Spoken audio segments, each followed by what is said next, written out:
What's up? Welcome to this live stream. We are playing Necro Fire Minions today. We got some pretty decent setup already.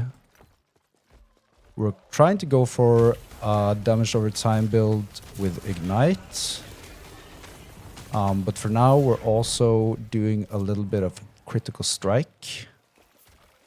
So we do have a lot of movement speed. We're actually above 100%, so we're just basically trying to get ourselves up to as high levels as possible, as fast as possible. Currently we're doing level 90 monoliths to unlock Empowered, to increase our XP. Our Weaver tree is also set up to maximize experience. We are blocking the different nodes over here. We only want the experience tome rewards. Got some experience tomes here, some double reward chance. Imprinting Ashwake. Yesterday I slammed the 2 LP Ashwake. I was a bit unlucky. I was hoping for the hybrid health suffix. Got a pretty average elemental resistance tier 4. That was the last affix I was hoping for. But we're still early here, and we're gonna get some 2 LP boots for sure at a later stage. So maybe we're more lucky then.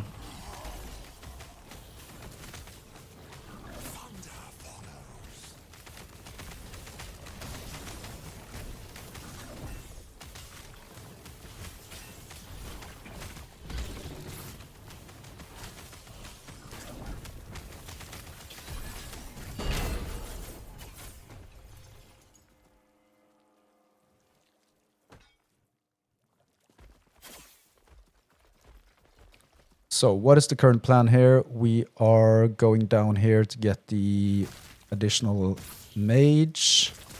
We will go up here to get the more multiplicative damage per 25 max mana. And that synergizes very well with the Warlock Threshold passive bonus over here, which gives 1 mana per intelligence. And we do have a lot of intelligence currently, so that will give us a huge boost. But for now, we're focusing on getting the additional mages.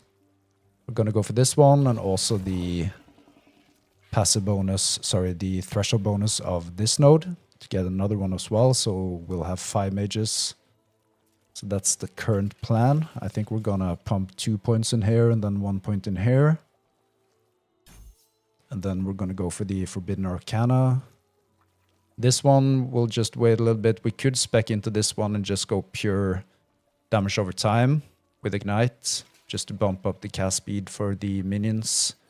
But they will have less critical strike chance of 50%. So since we have a lot of intelligence now, we also capitalize on this threshold bonus where we get a percentage of critical strike chance for our minions based on our intelligence. So that's 106.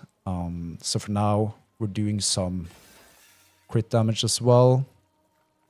Gonna pump this one, so with the next point, we're gonna get the additional mage, and also from this one.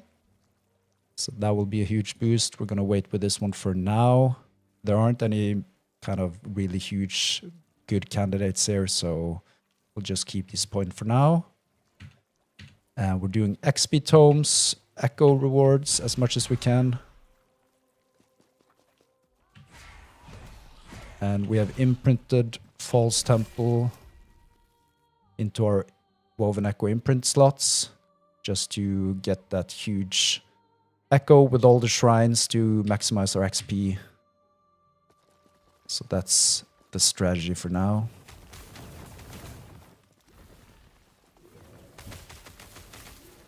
Right now we're level 67, we're doing level 90 monoliths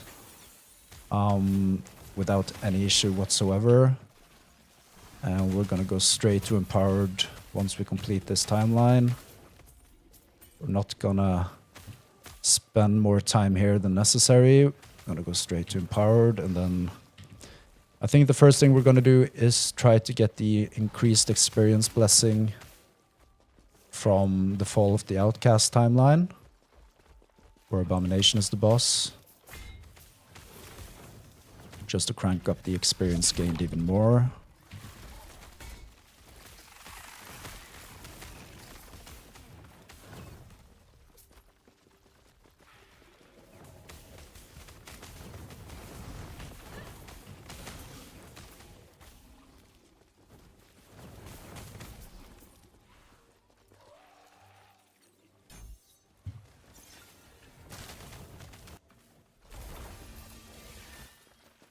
So those tomes are what we're after. And you can see here the false temples are popping up, so we're going to go for those. So we're going to do 2 cemeteries here, and both of them. And we're going to do the timeline boss as soon as we can. The silence wakes. We're also doing zombies here, so I gotta remember to spawn the zombies because they do a lot of damage. We've spec'd them into fire, so they do ignite instead of poison. They do the vomit skill. And we've taken all the multiplicative damage nodes for the vomit. And we just gotta try to keep them in the Aura of Decay. But it's kind of challenging to keep both the mages, wraiths, and zombies in the aura. Because regardless of whether you click the minion command button and try to get the wraiths up close, they still don't do it, so they're still just ranged and refuse to go up close. Which makes sense, they have range skills, so... But it's kind of hard to keep all the minions inside Aura of Decay. So we might even have to spec into some Aura of Decay area increase through idols. But it feels kind of waste as well to spend too many idol slots on that. And by the way, I got a really nice drop yesterday with the increased minion fire damage, increased minion critical strike chance, 100% poison immunity for minions. So we have added that in the refracted idol slots. And that's a huge boost in terms of just pumping up the damage and leveling up.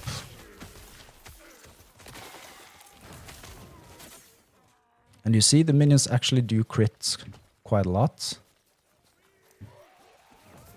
And it's not sure that we're going to end up with that, but for now we do have so much intelligence that bumps up our critical strike chance for the minions. So basically now we're doing a hybrid crit damage over time build. Hello Scarred, good morning. Nice to see you. How are you doing today?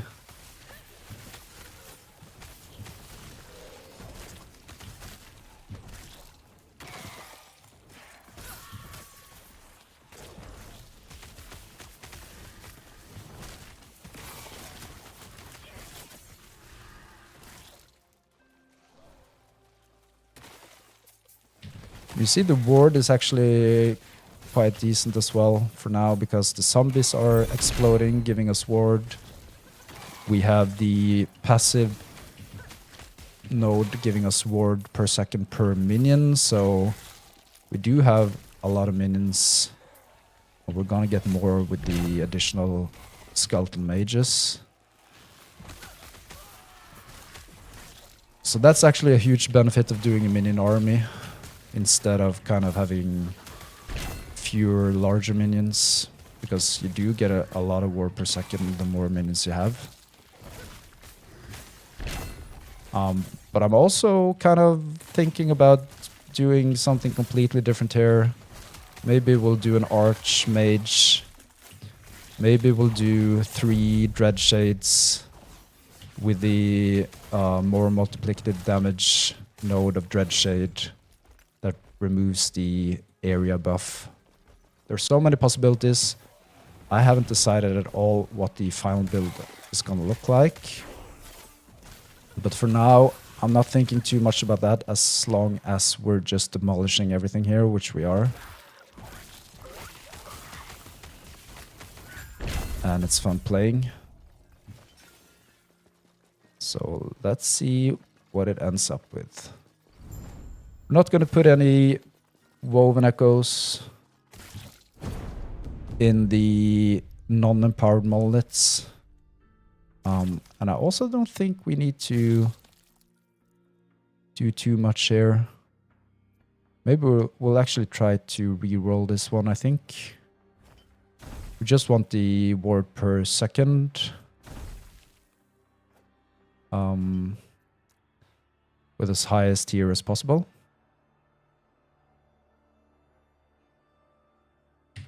And now we get the final mage. So we can have 4 of them. That's awesome. And soon we'll get another one as well. With this node.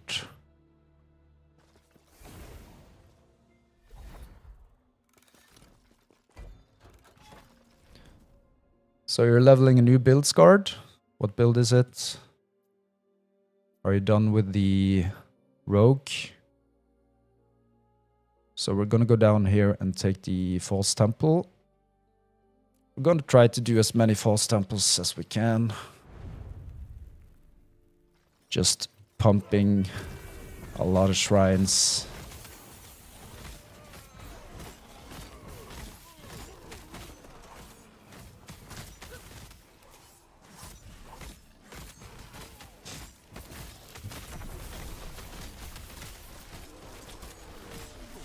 So this is a very relaxed way of leveling, doing these false temples. Because you get huge buffs with the shrines. The maps are huge. There's a lot of packs in here. Magic, rare mobs.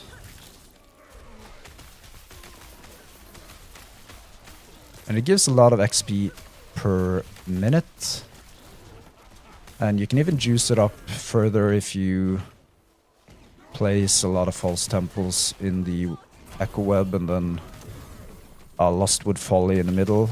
Because if you complete the Lostwood Folly, it will juice the false temples with a lot of additional mobs. So you can get even more mobs to kill. But we're not going to do that strategy in regular monoliths, so we're going to at least wait till we get to the empowered ones.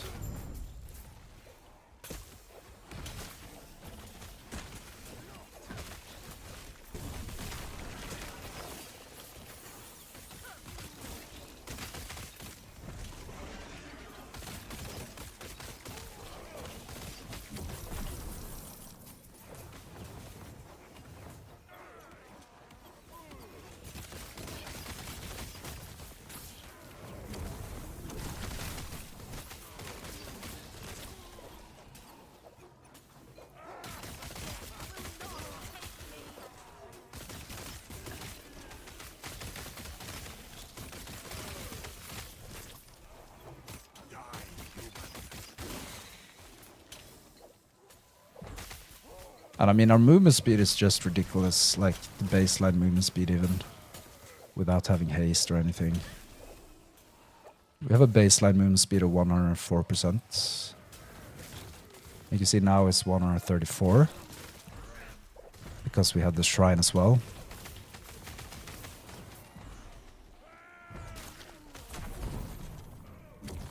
Void squirrels, come on.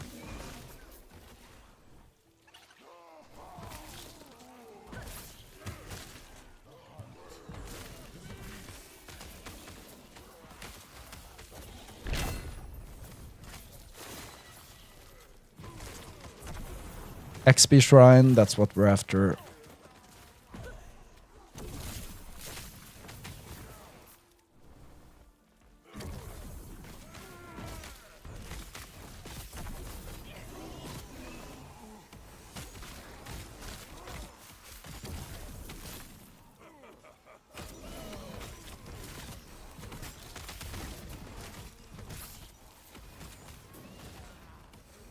Yeah, Scarred, I remember now the machine gun rip blood build you talked about. But it's good to hear that you're also not done with the rogue yet. Because she was looking really promising.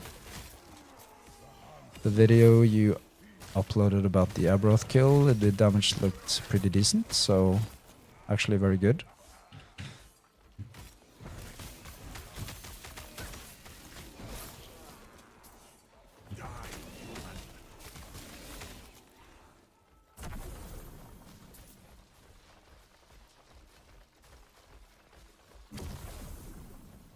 So I think we're done here now.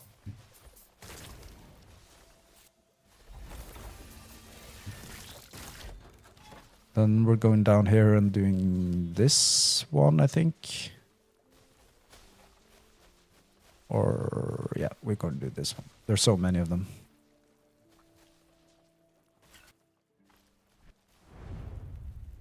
Each step is inevitable. And we're waiting for one more point for Summon Skeletal Mage to get the additional mage.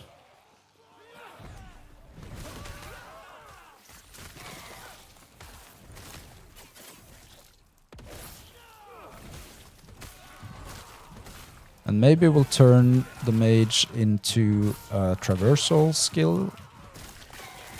But I don't think we need to do that quite yet because we do have such a high movement speed that we're covering ground really fast.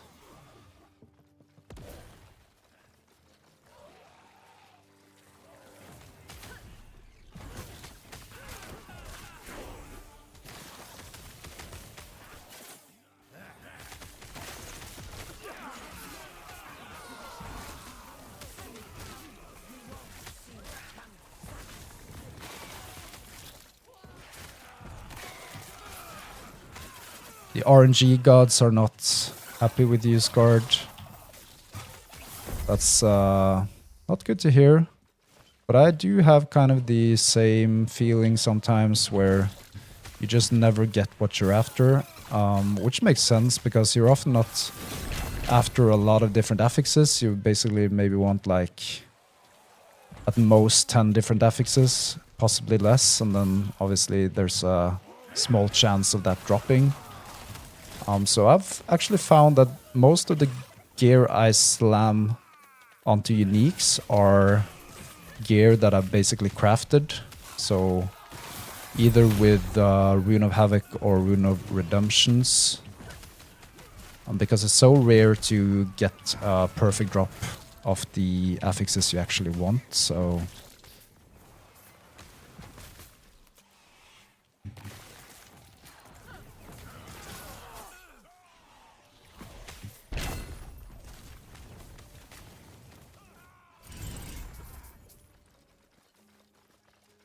Alright, so what are we doing now? We could do the spell damage. I'm not sure we're going to do it. I think we're going to go down here, take the this one to get more ignite chance and fire damage for our minions, and then we're going to go for the threshold bonus here just to get a lot of mana based on our intelligence. So we'll get 106 mana.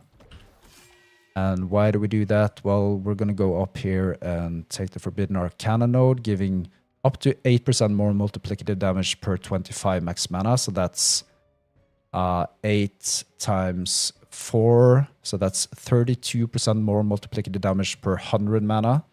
So we'll get that just by this, and then we'll double it with the mana for based on our intelligence. So that will buff the damage of the mages to extreme levels compared to where they are now.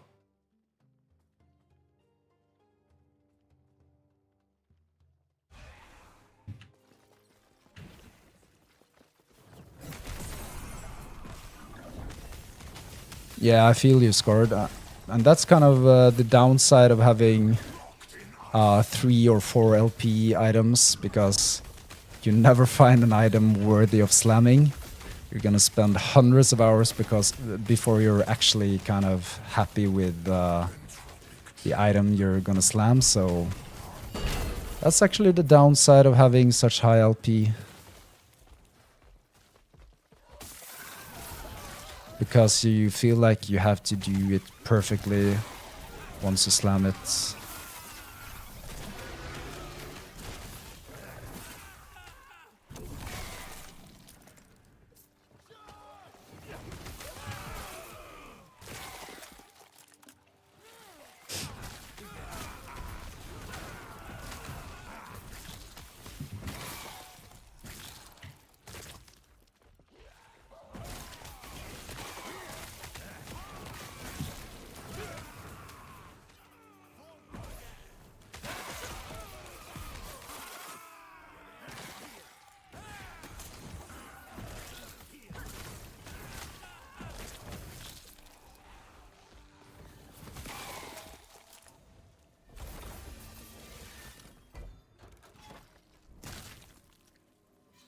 And now we're doing false temple again. We want to do as many of those as we can.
And I don't really think the Aura of Decay is doing much for most of the minions at the moment because our movement speed is so high, they are ranged and we're just running in the front line here. But it doesn't really matter because their damage is really high anyway. But that's something we have to kind of keep in mind. That they only get the insane multiplicative damage buff from Aura of Decay if they are in the area of Aura of Decay. So if we are running like this in front of them, then Aura of Decay is kind of useless apart from actually reducing the enemy's fire resistance, which is awesome obviously. But we do want the multiplicative damage buff as well for our minions. So we gotta keep that in mind for the final build, how we're gonna solve that.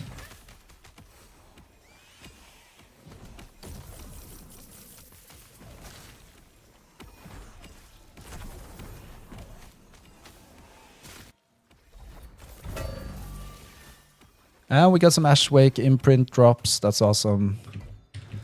Gonna stash them real quick. We're just gonna put them here for now. Just gonna quickly stash some stuff here as well. In case we get some more decent drops. So now we're gonna do, I think we're gonna go down, not here. Gonna do the XP tomes and then this one and then hopefully the timeline boss. So we can get to empowered. The moment comes. Now it's a good time to actually use our skill points here. So let's see, we're not going to do explosions. We are possibly going up here to get the kill threshold or the movement speed. I haven't really decided yet. We could do this one as well with some movement speed over here. We're not going to do this one, I think. And the hit damage doesn't really matter too much if we're going to do damage over time build. So maybe we'll go for this one for now, and maybe next up we'll crank up the movement speed to even it out. And the plan here now is to go for the Forbidden Arcana. So that gives multiplicative damage per 25 max mana, which is awesome. And Aura of Decay, we're just gonna go for chill chance to reduce movement speed and attack and cast speed for enemies. Aura of Decay, we're just waiting at the moment. We're maybe speccing into this one if we're not doing a crit build at all. Right now we do capitalize on our intelligence because we do get a lot of crit chance for our minions based on our intelligence. So for now, I don't think it's worth doing that one.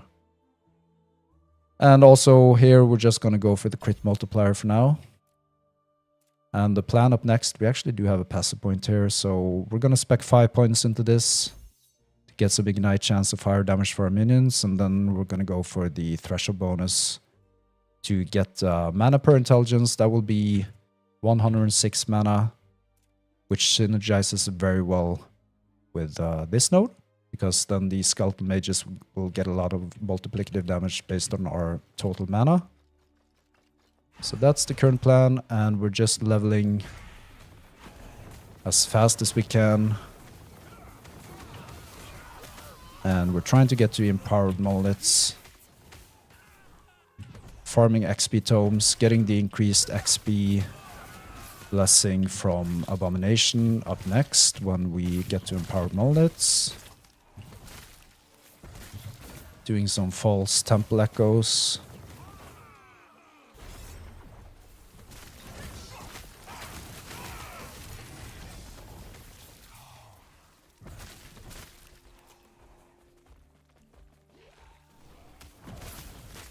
Right now we're using the Primordial Unique here, which gives spell damage to our minions, minion damage, and +4 to intelligence skills. And also the intelligence is really nice, so this one is really good for now. And we're also using the Tolmat offhand to get some minion skills and also minion damage, flat damage.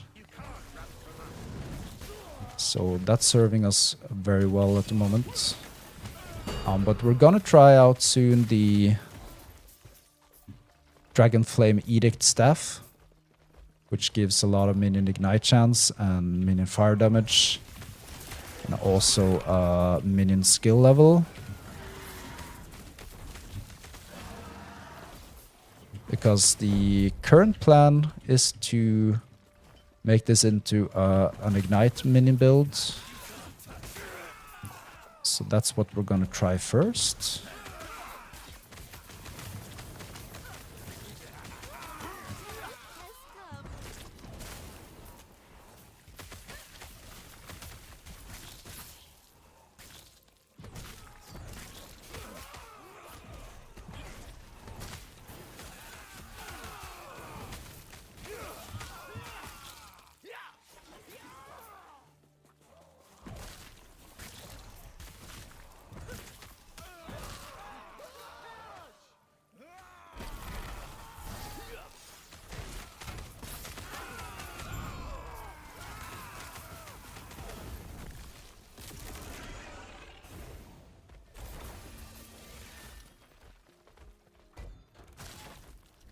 Now we're gonna go here and this one, and then we're at the timeline boss.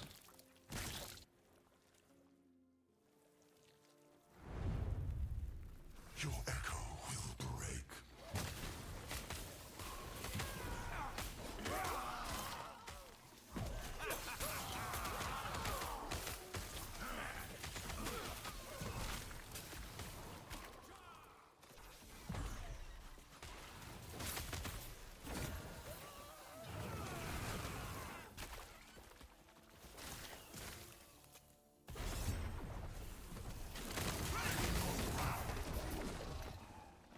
We're just gonna empower that one because there was a nice damn chance stat there on the helmet, so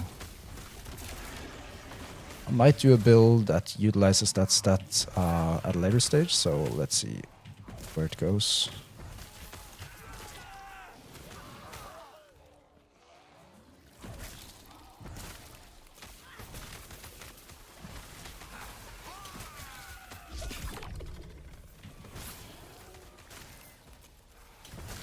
I think we're actually going to go with the Rift Beasts now. We didn't do them in the campaign because it's kind of high effort, low reward. But now I think it's kind of enough reward to do them. And our damage is so good now that we shouldn't have a problem. It shouldn't take too long to defeat them. Opulent Focus, I like those.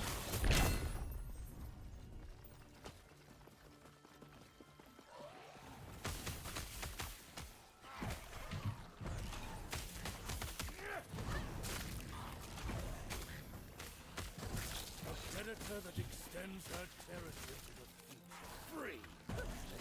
Only death and scavenge.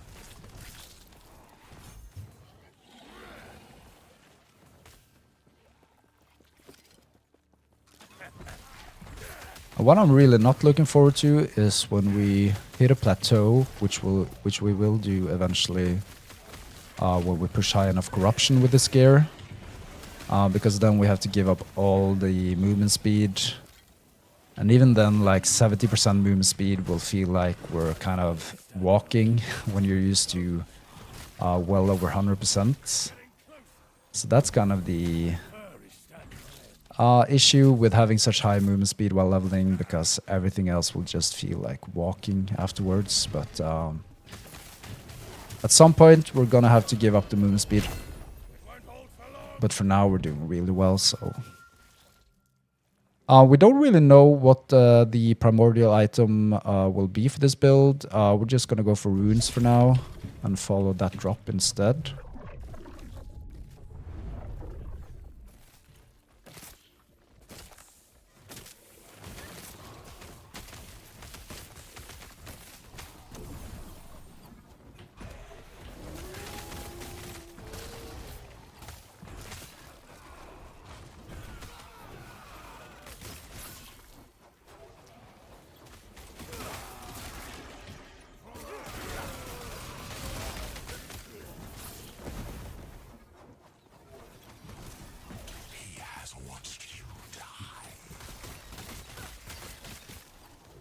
We're definitely doing all Omen windows because we're stacking up on Runes of Corruption.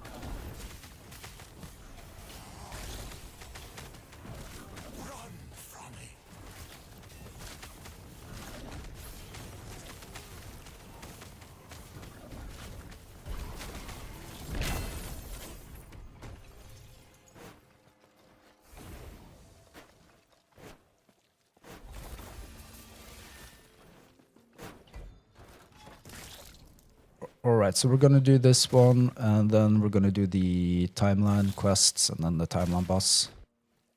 And then we are at Empowered Monoliths.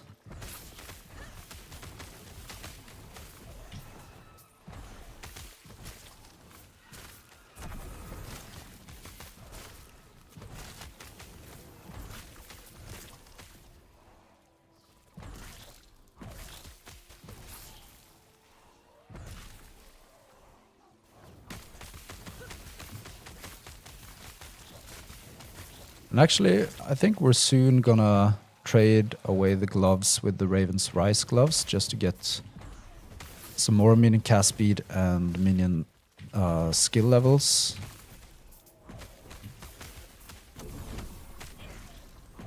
But I don't want to trade the movement speed just yet. But we'll see when we get to Empowered Mullets.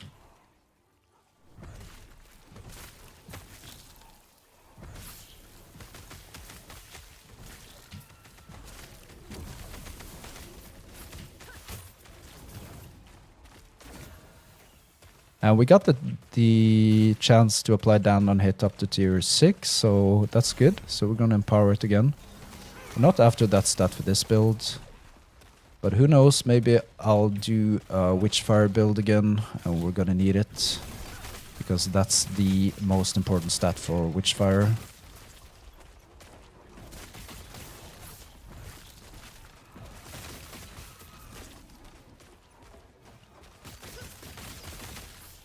My graphic settings are kind of at medium. And I think I've gone quite low on the shadows because that demands some GPU to render. And for me, at least, the most important thing is performance.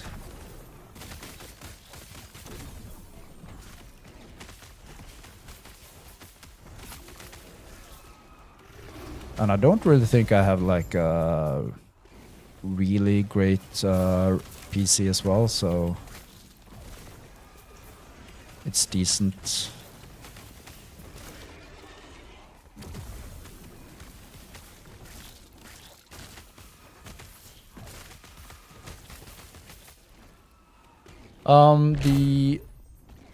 The Simon gloves, rule of the Simon. I actually kind of like the idea of those gloves. They cast fire tornadoes, which is primarily Primalist skill, the tornado skill. But what those fire tornadoes do is that they actually shred enemy fire resistance, which is very nice for fire builds to get that shred in. But then again, I think most of the times you do find better candidates than having the armor shred. So for instance, for this build, I think, sorry, not the armor shred, but the fire shred. I think the Raven's Rise, like in total, are better for this build because you get the +2 to our mages and fire rates and zombies. And also you get some really nice resistance in there. You get the minion cast speed, which is very important if we're going to go for an Ignite build at least, to apply as many Ignite stacks as possible. And basically the only thing you get with the Simon gloves are Fire Shred. That's kind of the only thing you're getting, to put it in a tabloid way. So yeah, I really like the concept of those. I've tried them on several builds, but I always end up with discarding them after a while, because I do think there are better candidates usually. But we might end up testing them for this build, who knows?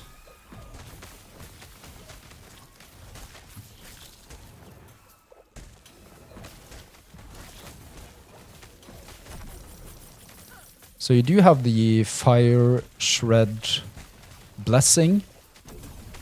I think it's from the Spirits of Fire timeline. But that only applies to our hits, right? So that would mean that we would have to hit the enemies, and we're not really hitting the enemies for this build, and most minion builds, maybe some Primalist builds. But even then, you're not usually hitting them with a lot of area of effect skills, so you will only shred the fire resistance of the enemies, like a couple of enemies at a time. So yeah, it's hard to get that fire shred in when you're doing minion builds, or even shred in general. And I think something was really bugged here now. Echo already in progress. So this is a huge bug. Sorry, EHG. I think I found a bug. I think we're just gonna have to report this one. What was the... It was the LE63.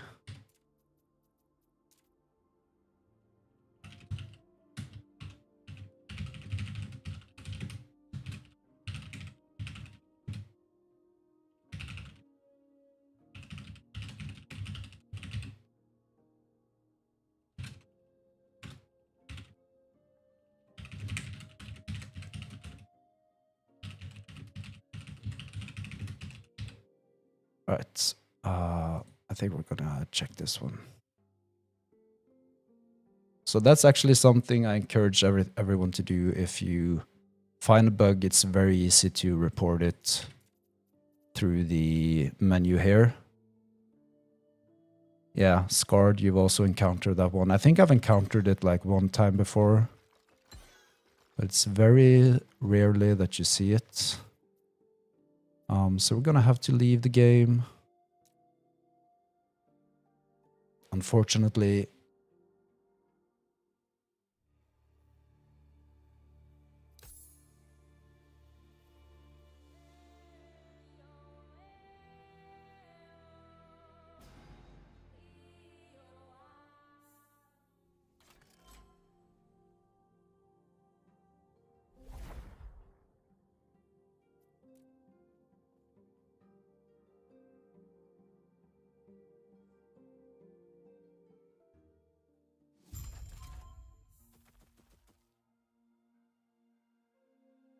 Okay, so you can just leave the zone. All right.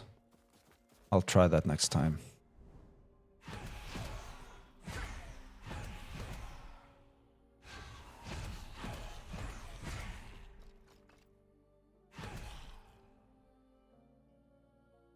Yeah, it happens to you as well, Lionel Leox. Sorry if I misspelled that or mispronounced it. So that's a known bug then. I hope they fix it. Let's see. There was something I was about to do here. Yeah, so this one is actually quite nice. So you get increased area of effect per active minion when cast. So we're actually gonna bump up all our minions before we cast Red Shade to maximize its area. So that's something to keep in mind. Where were we? We were going to do the boss. Not the boss, but the timeline quest.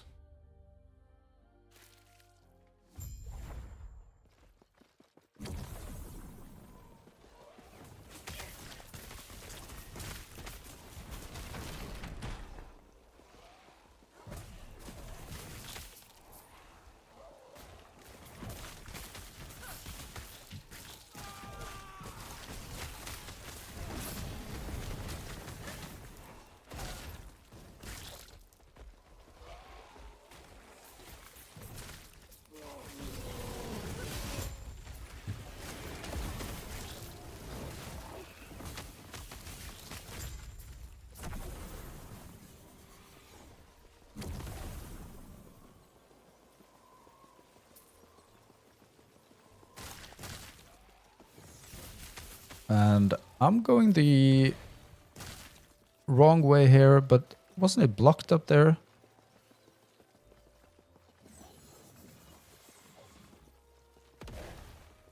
Alright, so now it's not blocked, okay.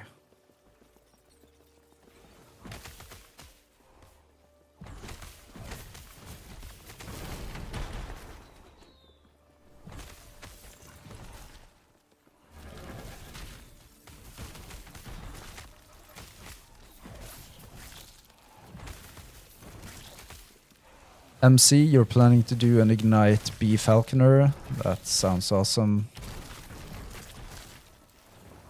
I'm actually not too hyped for the bees, to be honest. I know there was a lot of pre-hype for the Season 4, and I was a part of that, but yeah, maybe I'll do something with it, I don't know. But it's currently not top of my list.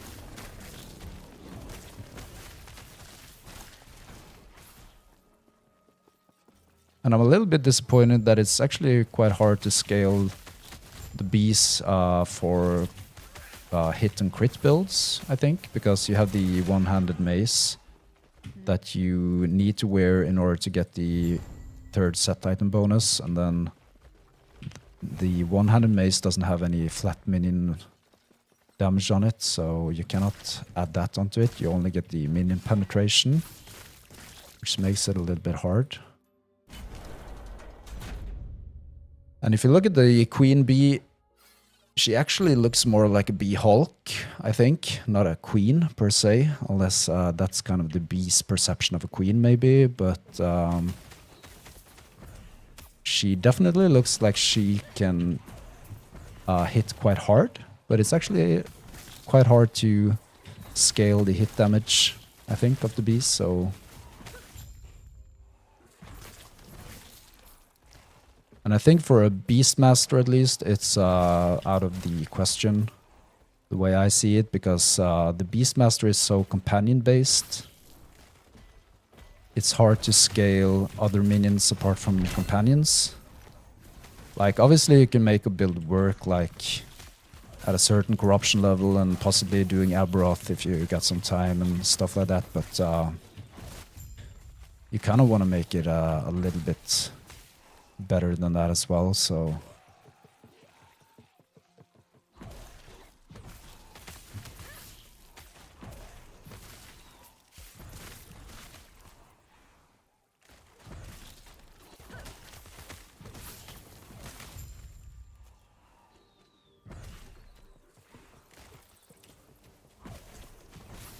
Yeah, right, so the Falconer is pretty good for scaling the bees, and that just goes back to what we just spoke about in terms of, I think you have to spec them into damage over time. That's the only reasonable way to get the bees to work.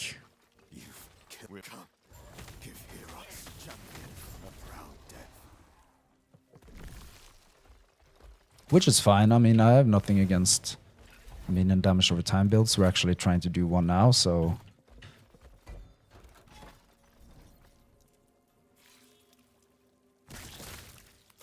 So now we're doing Herod, aren't we? Yeah.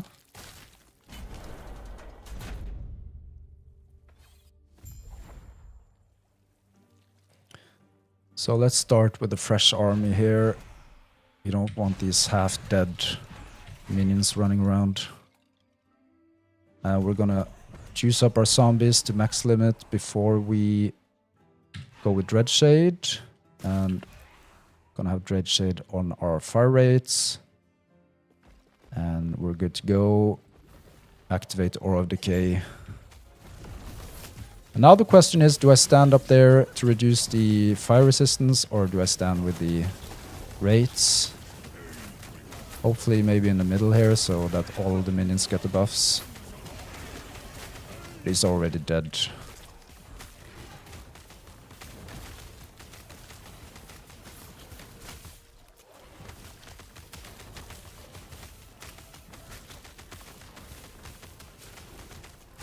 I think the phase where he's invulnerable is way too long.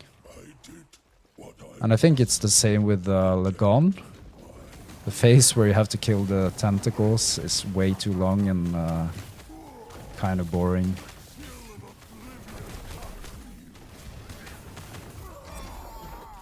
So that was already a hit of 130,000, I think.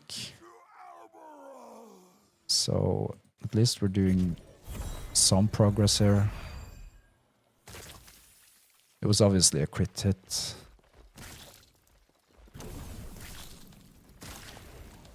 Alright, so that's regular monoliths. Do we have to go into the middle again now, or was that just in the start? Traveler, you be wary. It has been an eye for them, though I cannot face them myself. Alright, let's try to go here.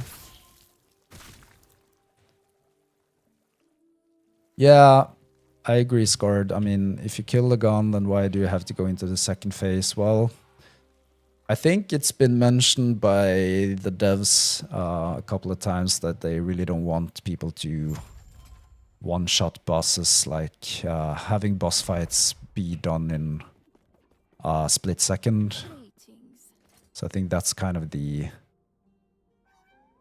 theory there. Let's see, do we have to...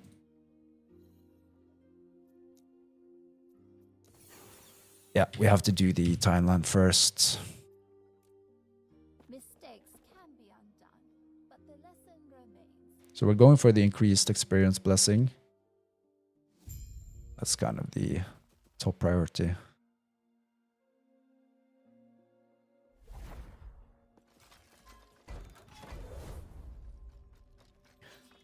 We're gonna do XP tomes, so we're gonna go up here and then we'll see where we're at. Maybe we'll spend some temporal keystones just to progress.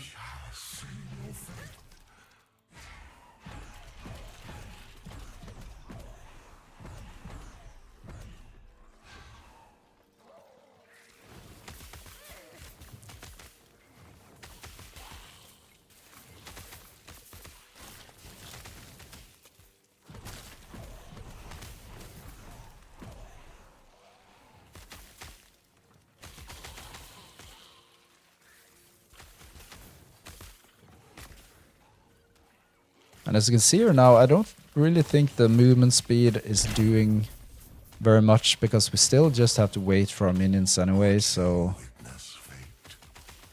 I think we actually can soon start to crank up the damage a little bit more, because you see here I am so much quicker than my minions. So I think the movement speed is kind of... It's played its role. Maybe it's time to move on.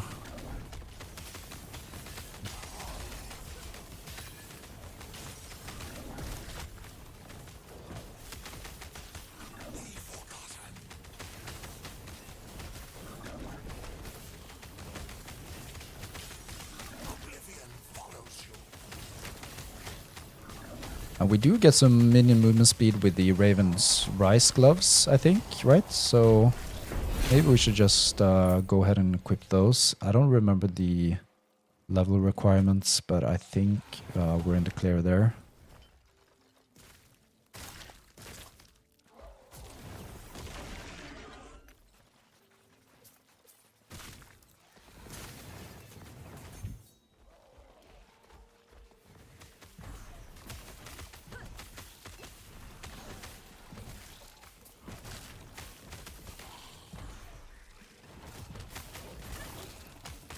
I think I answered the graphic question. Sorry if I wasn't clear on that. But yeah, I think I have the medium settings on, and I think the shadow quality is kind of low. And I also have the streamer mode enabled.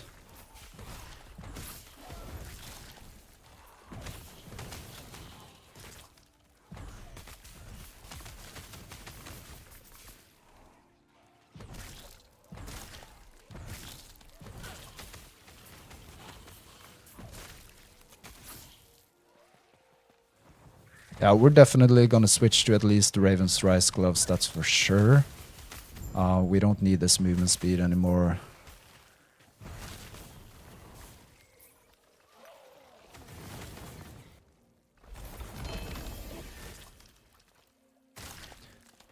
Let's check here. I think we have some... We have this one from the Firecrows build, so I think we're gonna just steal that one. So these have served us very well. You get swiftness from them, which is awesome. It's increased movement speed per level, so these are awesome to level with. But for now, thank you for your service. And we should have some skill points now. We're gonna use those in this one. The zombies, where were we going there? We were going with some damage. And then we were gonna go with some movement speed. So let's do one here and one there. Let's see how it goes. This one we'll just wait with for now. And we're soon actually out of points here, I think. It's not much damage we can take further here. So we might just spec into some more health. so I'm not quite sure. The summoning speed we don't care about, so maybe we'll just bump up the health. And is there anything else we should switch to? I don't think so for now.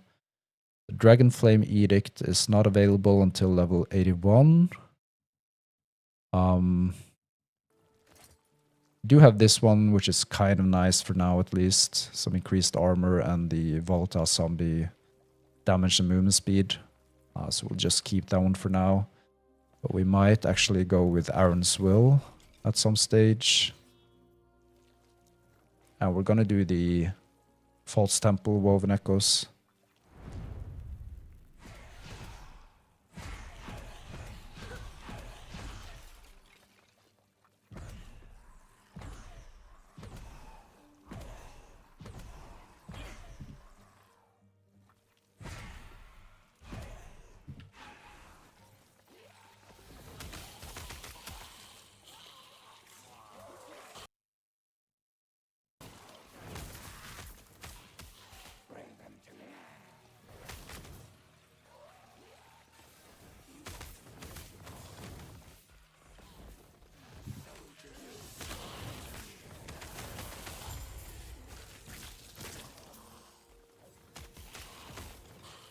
And you see, even now our movement speed is like way too high.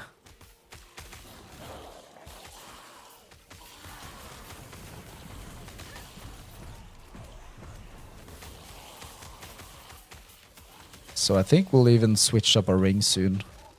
Got the Arboreal Circuit rings, and they've also served us very well in the campaign, at least. But it might be time to switch them.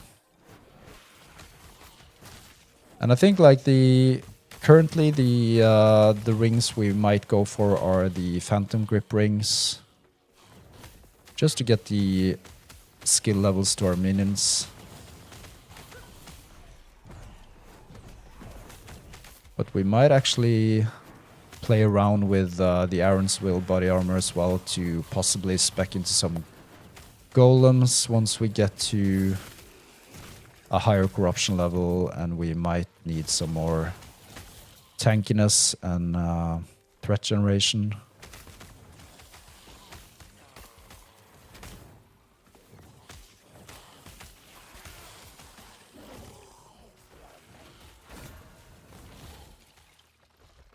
So we didn't get a tier 7 on the Damned, but at least we got a double Exalt here, so that's good.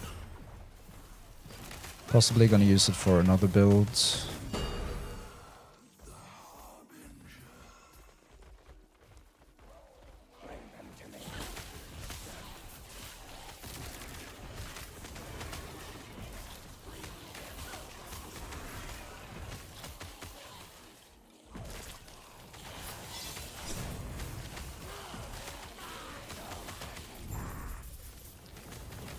Yeah, so we're definitely gonna switch up the rings now. I think we're gonna replace them after this echo.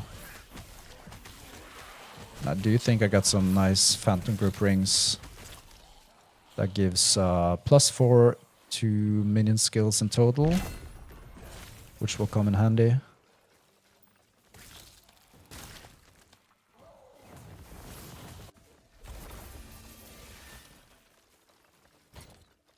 So we have had these from the very start. These are awesome leveling rings for intelligence-based characters at least. So I think it's time to say goodbye to them. And we're going to check if we got some Phantom Grip rings here somewhere. Gonna go with this one at least. And this one. And so now we got +4 to all minion skills, which is awesome. And then you see the increased mana stat here as well. That's actually quite good the way we've set up our build, because the mages scale with multiplicative damage from our maximum mana. So it's not a lot, but we get some more multiplicative damage from those rings, and the more flat mana we have, the more those will actually help us.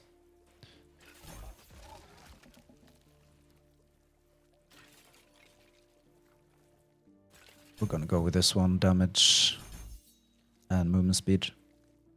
Full points in this one. This is what I was just talking about with the mana synergy and more damage for the mages, which is awesome. And now we're potentially just gonna go either here, get up some cast speed. Maybe we'll get the frenzy chance and then 2 points in the cast speed. This one we'll wait with, and this one is kind of up for grabs. Maybe we'll just go with health for now. Maybe we'll do some poison if we can stack up the poison chance just to get some additional damage. But for now, we're just gonna go with health.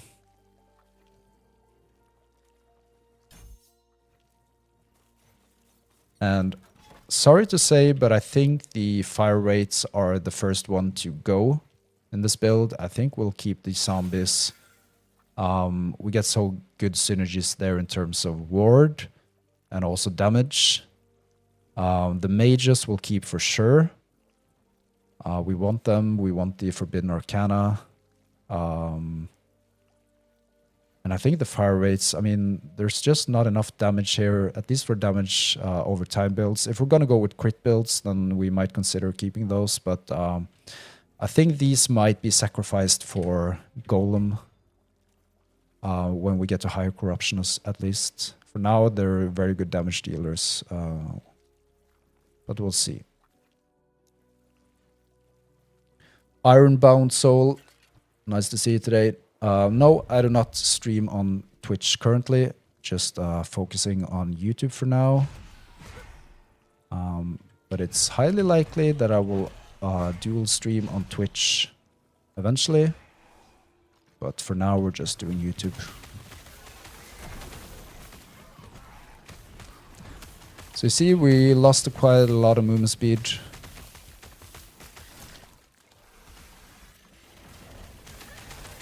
But that movement speed wasn't doing anything anyway, because our minions were so much slower. And even now, it just feels like we're kind of walking around, but we still have like 61 movement speed. It's not a lot, but it's decent. But I mean, it feels so slow when you're used to over 100% movement speed.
So the plan now is to try to spec more into vitality, because we get 1% more damage over time for our minions per point of vitality.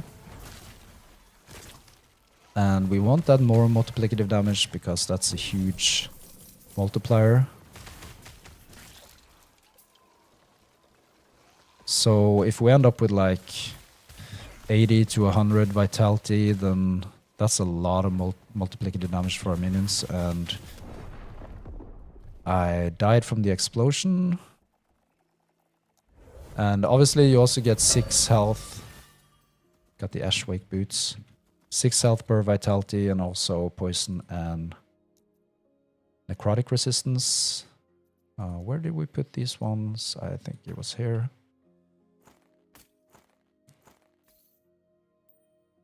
So yeah, we're gonna stack some vitality. We do have it in our, hopefully in our loot filter. Let's see if I've done my job. So you got intelligence is kind of the secondary attribute, and then vitality should be the first one. So we do have that going.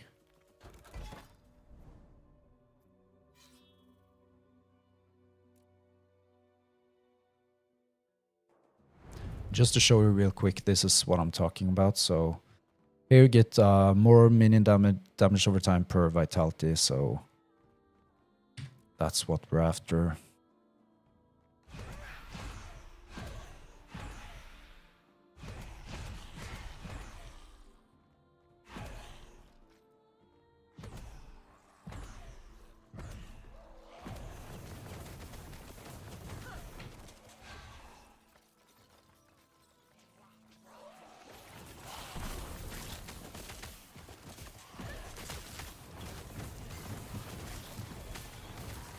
And you see already we're kind of taking some huge hits in here and there.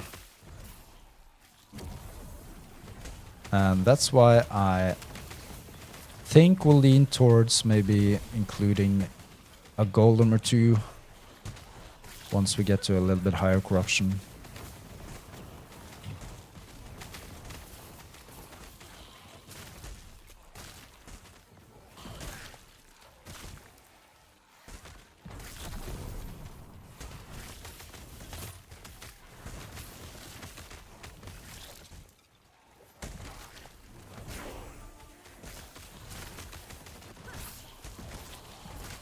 And since we lost a lot of intelligence from our rings, more lenient towards maybe going for the less crit chance node of Dreadshade to bump up the cast speed with 40%.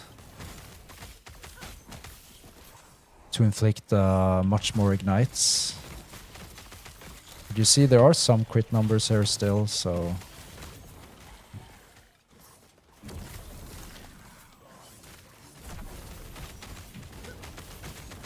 I'm not sure if it's worthwhile doing it.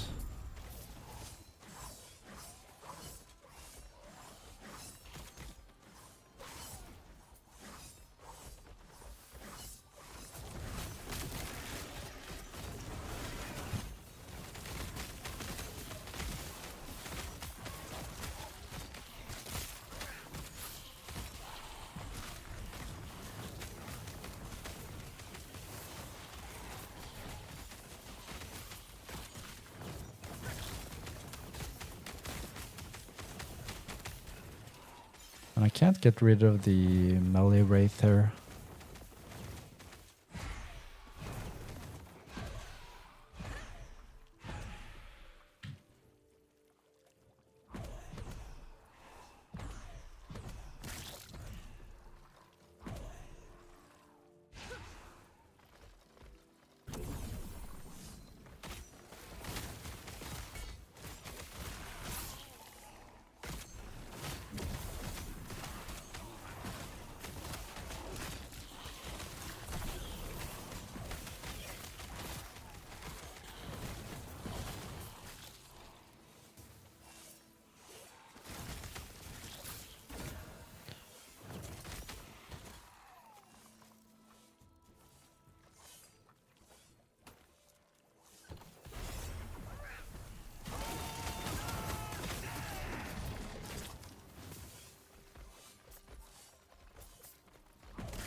And I think we're done here.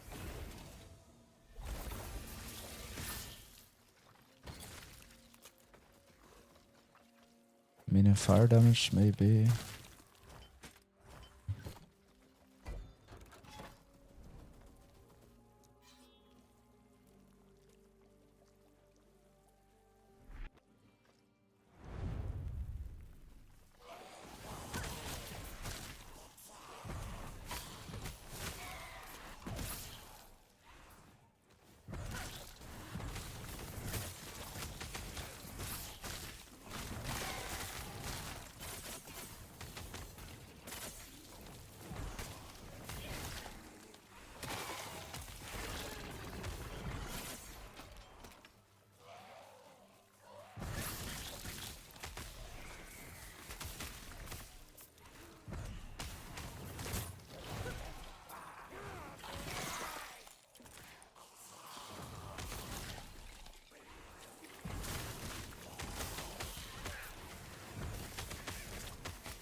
I want to craft experimental frenzy onto my boots. Can you explain how the craft in the rune prison complex works? And basically what items I should put into the crafting device. Time Hoodie asks. Yeah, so those experimental affixes cannot exist as shards, so they have to drop. And you get them from the Exile Mages. And there are also specific shards to specific item types. So you have some can only be added to gloves and boots and so on. And what you can do in the Rune Prison Complex is to re-roll the experimental affixes. So let's say you got an experimental affix on some gloves, but it wasn't the actual experimental affix you were after for the gloves. You wanted another one, but then you can still just keep those gloves, take them to the Rune Prison Complex, and then re-roll the experimental affix to the one you want. So hopefully that answers your question. So if you're after experimental affixes on your gloves, then make sure to keep not just gloves with the actual experimental affix you're after, but also separate ones that might have a different experimental affix, because you can then take them to the Rune Prison Complex and re-roll it there.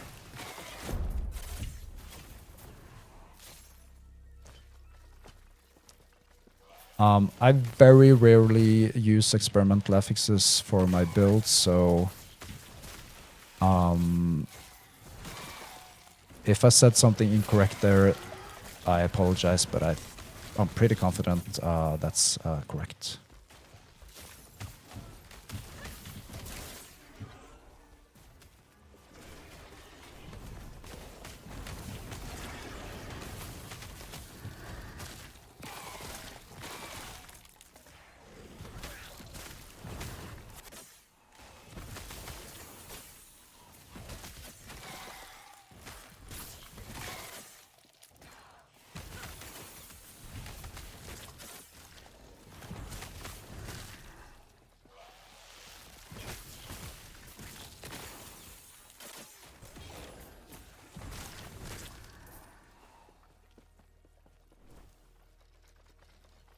Alright, so where do we put this point? Possibly some poison chance, which is converted to ignite. Maybe some crit chance. We're still doing kind of a hybrid build here, so that might be worth it. We got some crit multiplier as well. With some movement speeds, let's go with that one, I think.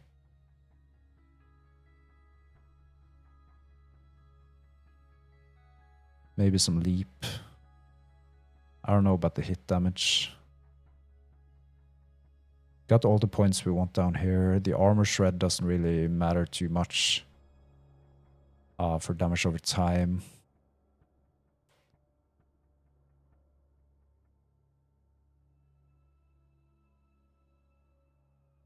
Maybe we'll do some zombie leaping. This one I think will just add into less damage taken.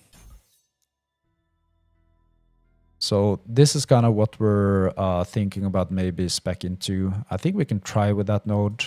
We do have 4 points there, so let's see how it kind of does for our build. We get a lot of increased attack speed, cast speed for our minions, which is awesome, but we will never crit, basically, almost, which is fine. If we're doing damage over time.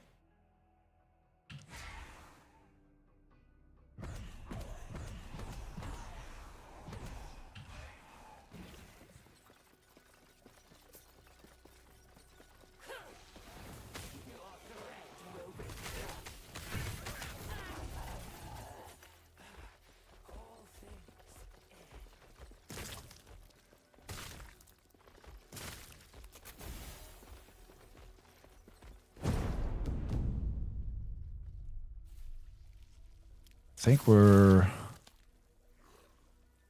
gonna keep this one for now. We're not gonna re-roll that one. We can do this one.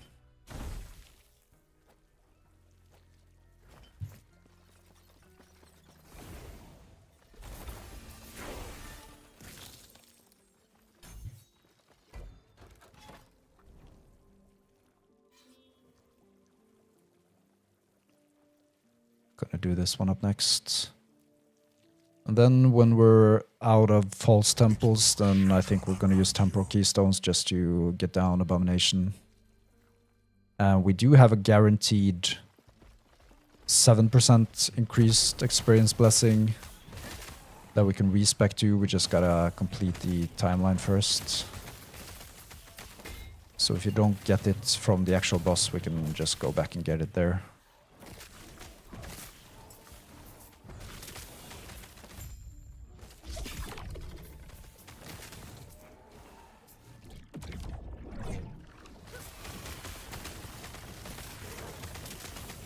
I think the cast speed that we got from the Dreadshade node actually seems quite nice.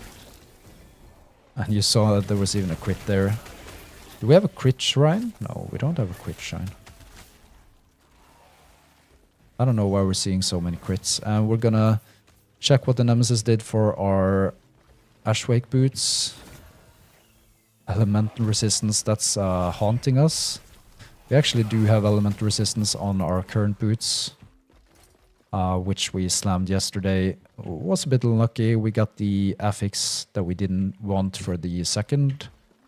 We had some hybrid health onto there. We had some intelligence, but we got the tier 4 elemental resistance. So we need some new 2LP boots to get another shot at getting the hybrid health.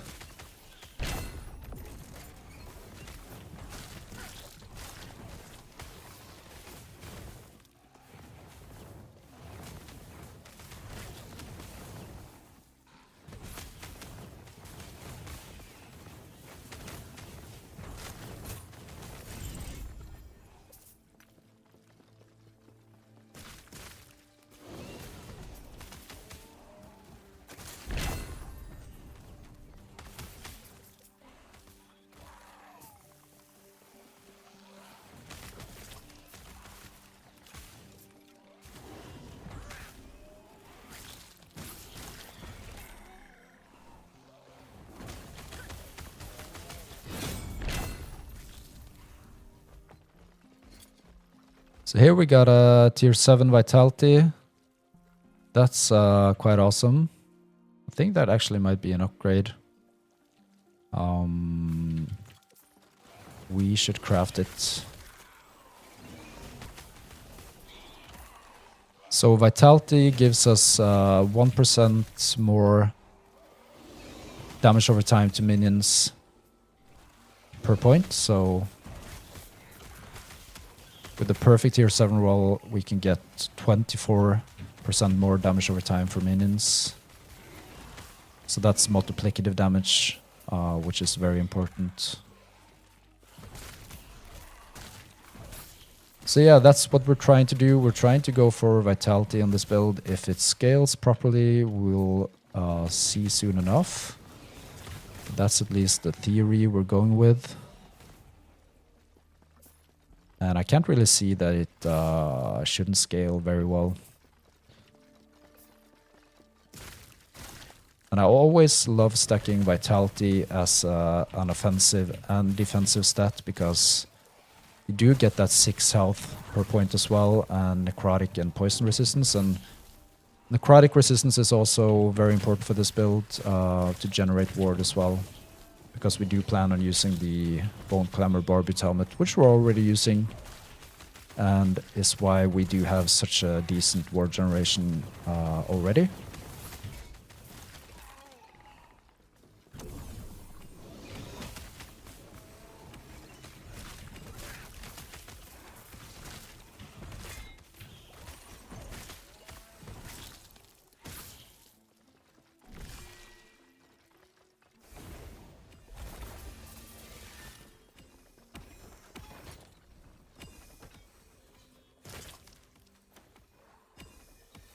So let's see here. We got the Volta Zombie, which is quite nice. The armor is quite nice as well. I think we might try to seal this one. Didn't work that well.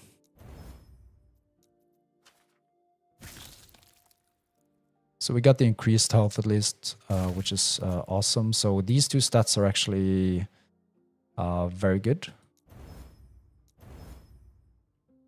So we're gonna go with those. Got a low roll there. I think we're gonna use a refinement to crank up the vitality as well. 24 vitality, 17. The necrotic resistance is quite bad, but we do need the forging potential to try to Glyph of Chaos this one into something better. So we're gonna wait for that.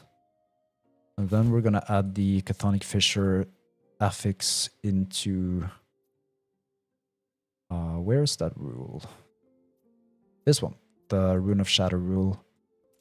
Because now we need the Chthonic Fissure affix so that we can use a Glyph of Chaos on that one.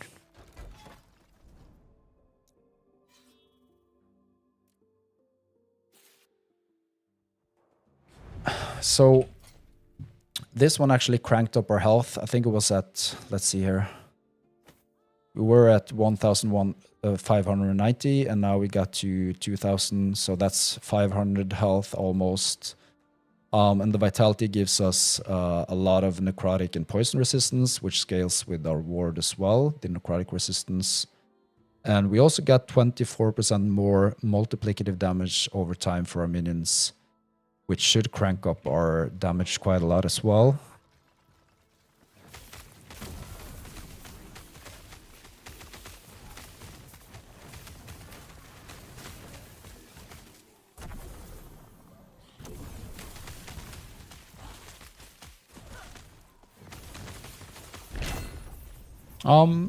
Maybe I'll make a guide for loot filters for sure, if that's something people are interested in.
So I think we got an...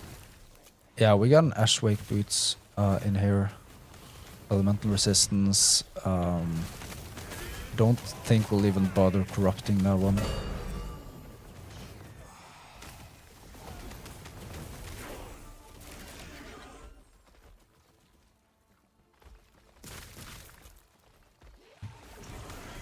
So now we're 1 point away from getting mana based on our intelligence. Our intelligence is still decent.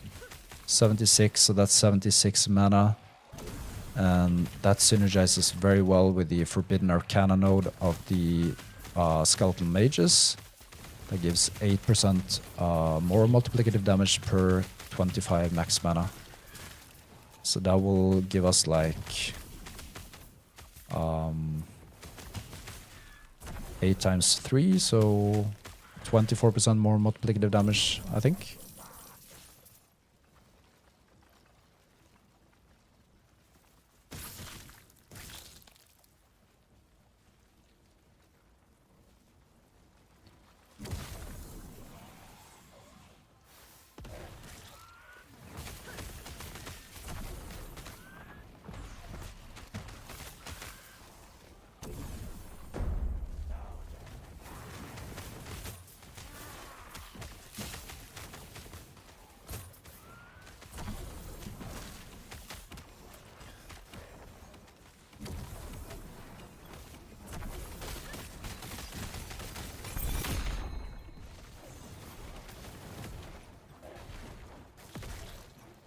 We're just gonna stack up on some shrines here and then leave.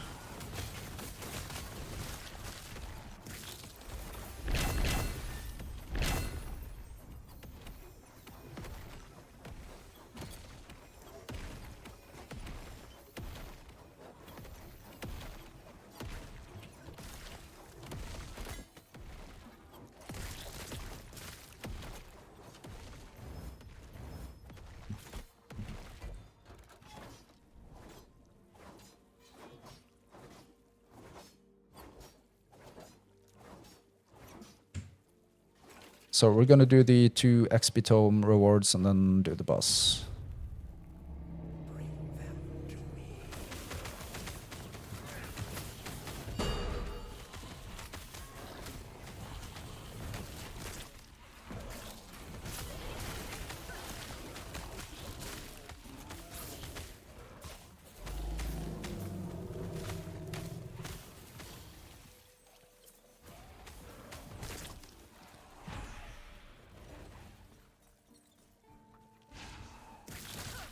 We lost all our mages.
Just gonna get the bonus ability for the XP tomes.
So Justin asks, can you show a quick guide for what you're looking for in an item when crafting? So basically what we're looking for, obviously we look for specific uniques for the build. And then we want this high legendary potential on those items to transfer stats from an exalted item onto the unique item through the temporal sanctum dungeon crafting. And in order to get those exalted items that we slam onto the unique items, we have these rules in here. So we got the exalted weapons, tier 7, tier 6. So the tier 6 rules ends at level 80. And then the tier 7 rule is always enabled. And the same goes for gear. And then in here, we kind of look for, so for instance, for this build, we're looking for vitality, intelligence, and a bunch of different affixes. So we want those affixes that we are most interested in to drop as tier 7 affixes, because that's the highest roll apart from primordial items. And then we basically want to craft them onto uniques. So for instance, like previously, just now, this dropped with vitality. And then we managed to replace one of the suffixes with increased health. And we also used the rune of refinement to re-roll the T ranges up to some higher levels as well. So each T range can have different stats. So for instance, here you can see vitality for tier 7 can have a range between 21 and 24. So that means for a tier 7 vitality, you can either get 21 vitality or 24. And you can use the rune of refinement to change the quality of the tier, to put it that way. So let's say you have a 21 vitality, you can use rune of refinement to try to get 24 vitality on the tier 7 stats. But it will re-roll all of the affixes on the item, so you might get lucky with the vitality, getting it up to 24, but then some of the other might go down as well, so you want to try to maximize all of them. But obviously the stats that are most important for the build are most important to crank up.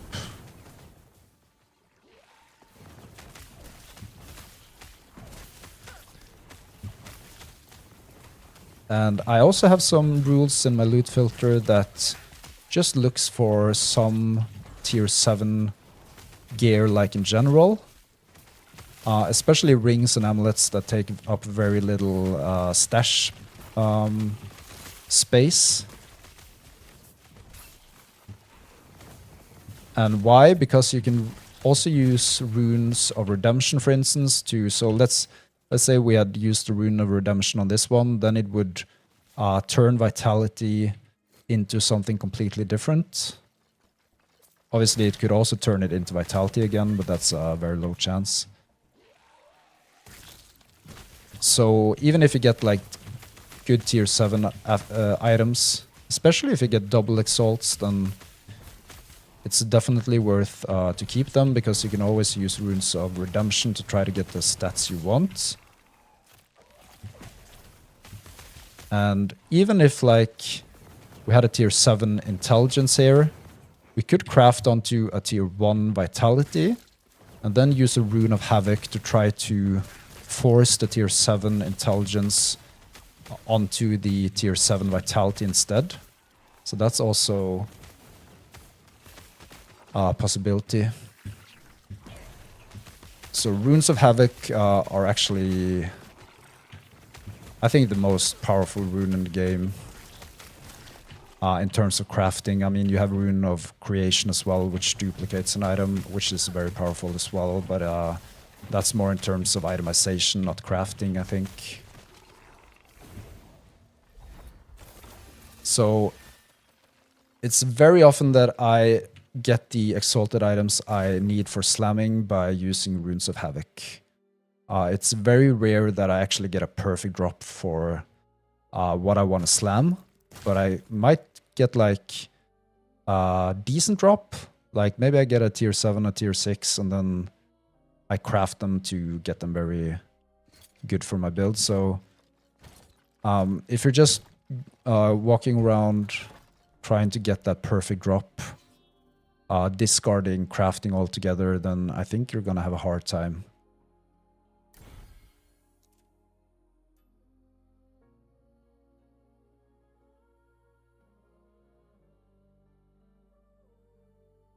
Do you have like an item to showcase?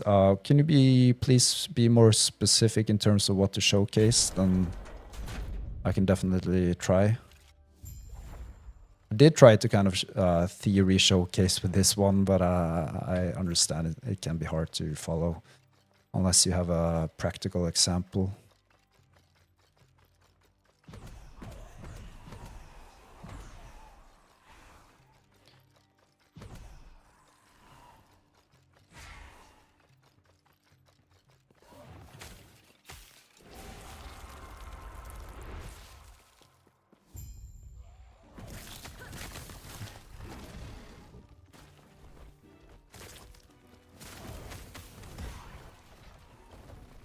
Yeah, we can have a look at that after this boss. I'm not gonna waste Runes of Havoc, obviously, on showing, but we can just pretend that we use a Rune of Havoc.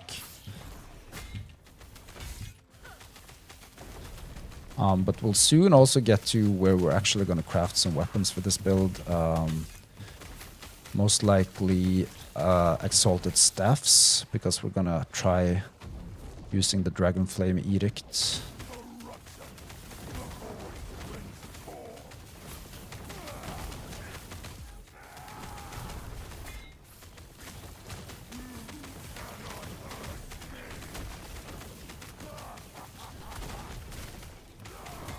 You see the minion health is not the best I've seen.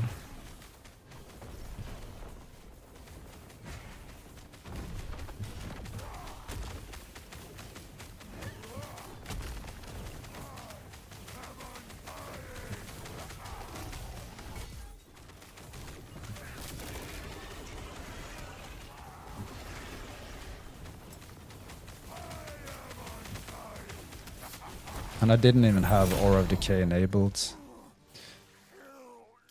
And we actually got the perfect roll for the increased experience blessing. What about that? That's awesome. That was what we're after. Very lucky.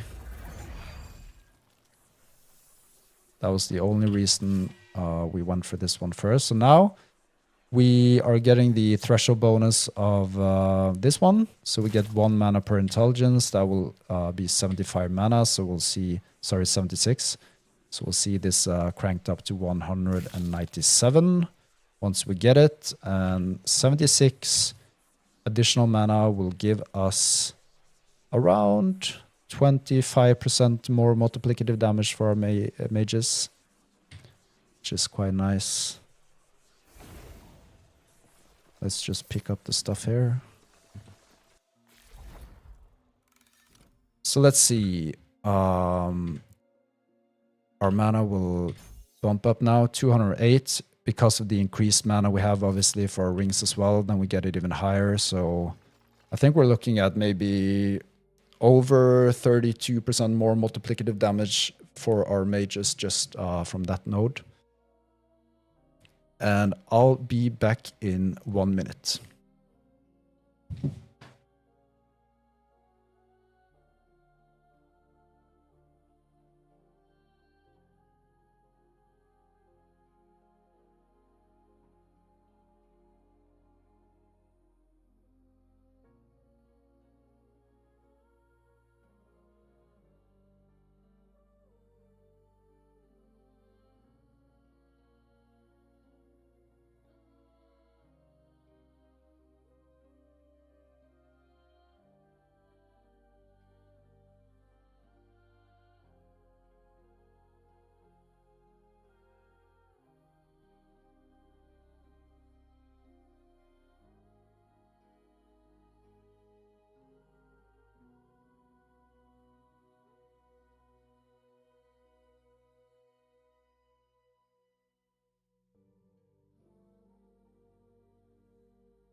All right, so let's just do a quick kind of look. So, okay, so let's use this as an example. So let's say we want like critical strike multiplier over here. We do have a tier 7 stat. We just have 1 LP, 2-handed axe that we want to slam a tier 7 critical strike multiplier onto. Then we could add the critical strike multiplier, and then you could use the Rune of Havoc. I'm not going to use them now. Not going to spend my Runes of Havoc on showing you guys, but basically what Rune of Havoc does, when you equip it like this and you click this button, it will randomly change the tier 7 affix onto any of the other affixes. That includes the affix that is currently tier 7 as well. So you might end up seeing, if you spend a Rune of Havoc, that it actually just stays tier 7 chance to ignite, because it has a 25% chance for all of these. But basically then you can force the tier 7 chance to ignite on hit onto the critical strike multiplier. And that's quite awesome for, at least for 1 LP crafting. That's one of my main strategies to slam 1 LP items.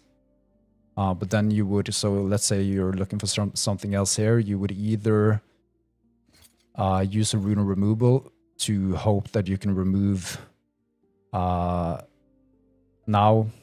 only this one if you want a different affix here.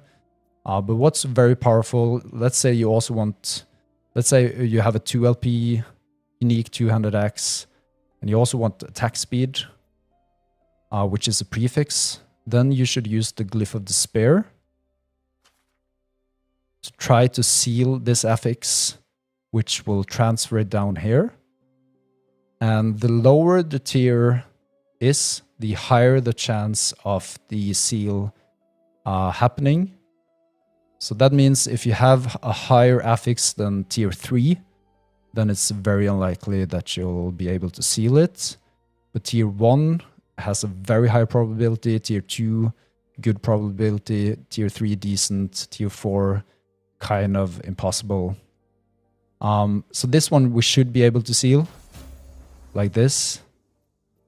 And then we add a Glyph of Hope to not use foraging potential, hopefully. And then we could add a melee attack speed like this. And what I would do now, so let's say we have a 2 LP and we want these 2 affixes onto here.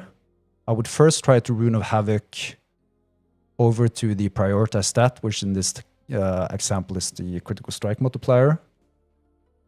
And why I would do that first is because we might get the tier 4 onto the melee attack speed. So instead of spending potential foraging potential on bumping this one up first, then the tier 4 might actually be transferred onto the melee attack speed. So that's why I would use a Rune of Havoc first. And then I would just crank up all the affixes. And let's say we want something else for this one, like health on melee hit. We could use a Glyph of Chaos on that as well. At least when you have more legendary potential, you want kind of all the affixes to be something you could live with on that weapon. But yeah, I hope that kind of explained it a little bit. Let me know if you have any specific questions. And now I think we're gonna go with another timeline. I think we might go for the Spirits of Fire timeline to... I'm not quite sure if we're going to go with the flat armor blessing or the increased minion damage blessing. Thank you, Justin. So good to hear that. I hope you get something out of it. That's good.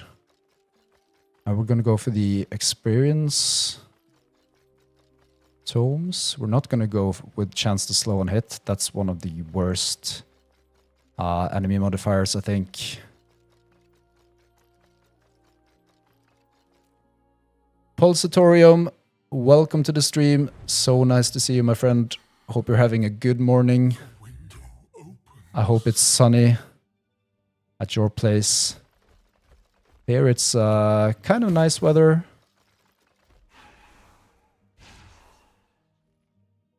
That's nice. Even though I just sit inside and play Last Epoch. It's good to know that someone at least get to enjoy the sun.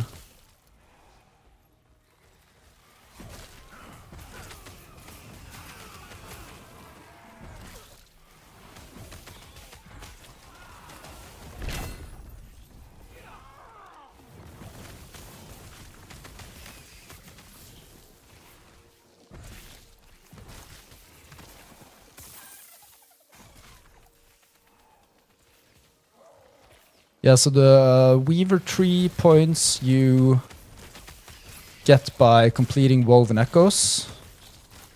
So you have to complete Woven Echoes, and you can see the ones that got plus icons, like the green plus icons over here on the top.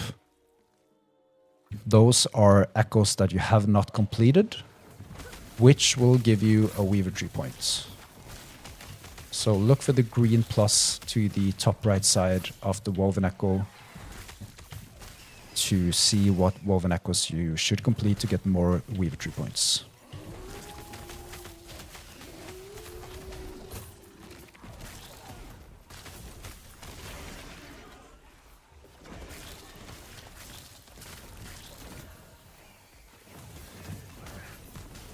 And I've died so many times by having a look at the Nemesis menu. So I try not to make that mistake. But it's so tempting to see what it gets for me. So here we got some double Exalt. Maybe we even got some 2 tier 7 ones. This one we also want to crank up to tier 7, so we're gonna empower it. And I think like Nemesis is now the go-to mechanic. It's always been great for farming exalted items, but with the imprint nerf for the lost caches, it's not really worth it, I think, to farm lost caches anymore. At least not to the extent that it was before. So I think Nemesis is kind of the new salted farm meta, although it's always been great. And obviously you got corruption thrown in there as well, which opens up a lot of possibilities. Yeah, I agree, Scarred. The Nemesis menu is death. You have to make sure you clear everything before you even try to have a look in there. I think like most of my deaths are from having a look at the Nemesis menu when I really shouldn't.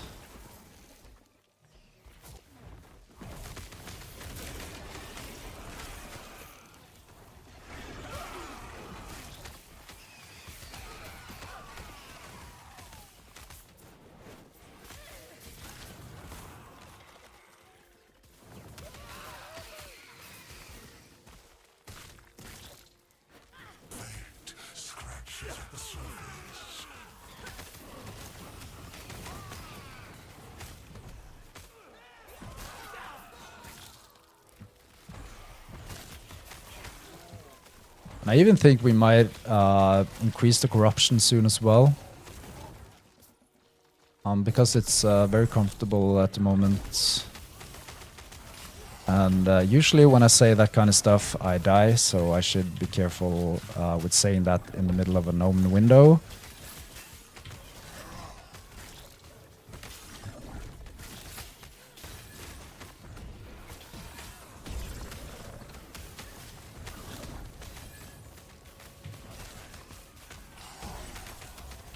But I really don't like the Skeletal Mage's survivability.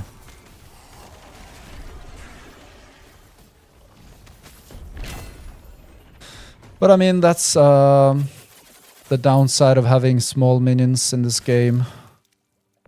They usually have really bad survivability.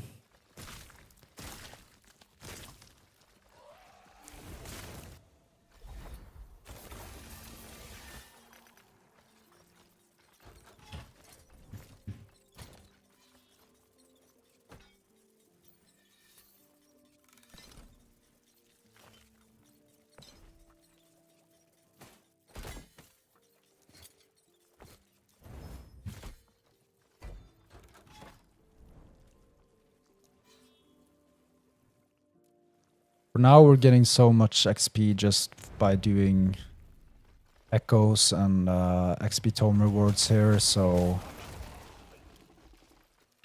we don't have a rush to push corruption, but I think we're gonna do it fairly soon. So let's see, we didn't get 2 tier 7s on this one, and we didn't get a tier 6 on this, sorry, a tier 7 on this one, so better luck next time. And we're at the point where we really don't care about double tier 6 exalts.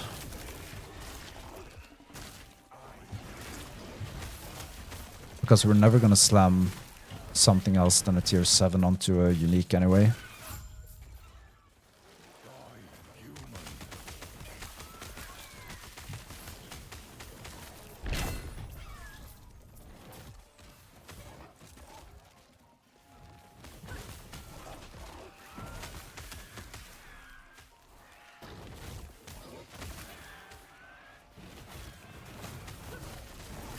You see the mages die constantly, and this is even just 100 corruption.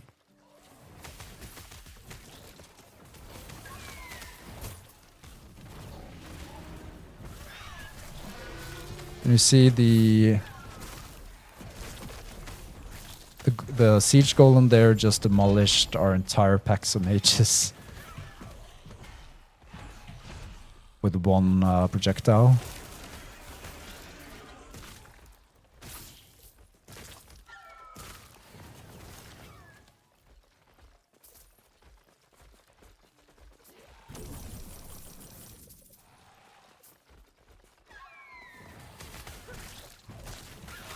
So we're just gonna crank up the bonus ability to get more XP tomes.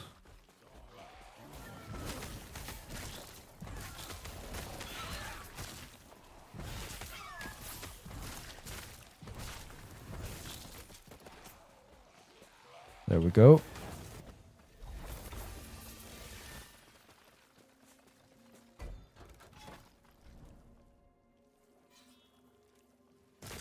Gonna go up and take the false temple.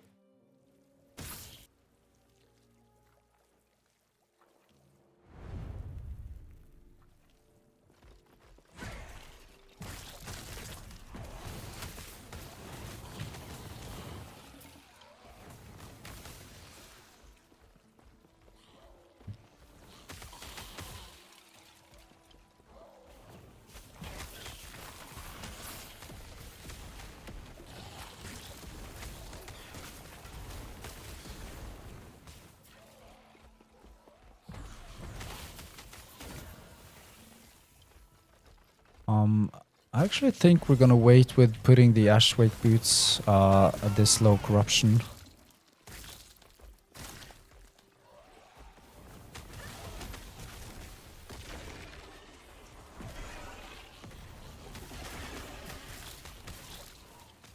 We do have some decent Ashwake boots already, so we're not in a hurry to get better ones.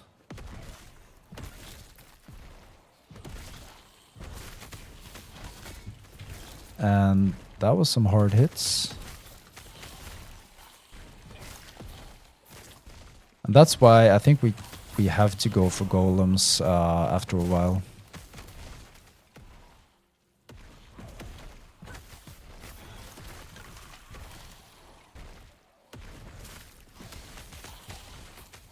And also be a little bit more careful not running in the front line like this. But our rates, keep spawning us necrotic melee rates.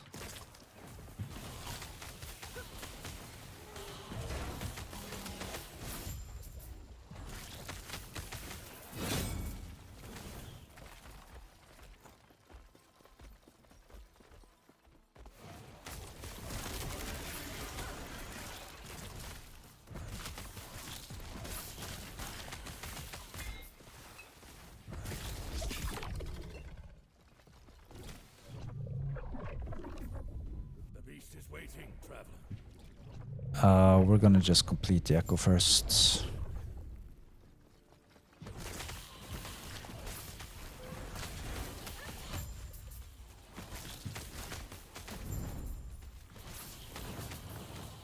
Look at that fireball.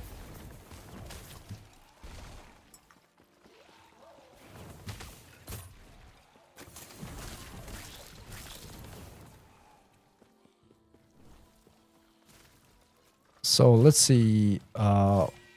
Now, I think we're gonna go with this one to get the threshold bonus of fire penetration for our minions based on our overcapped fire resistance.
What do you think this beast will taste like?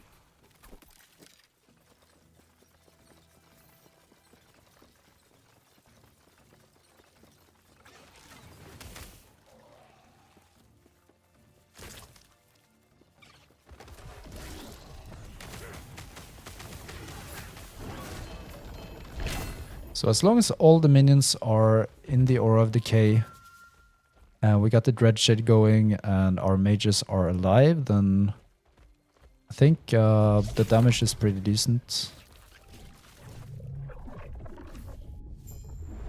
For now.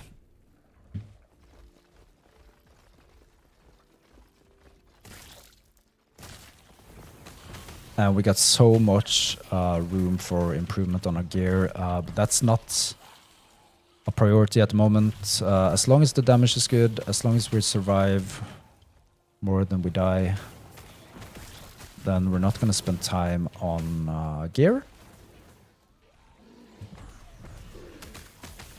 Just going to focus on leveling up and avoiding those fireballs.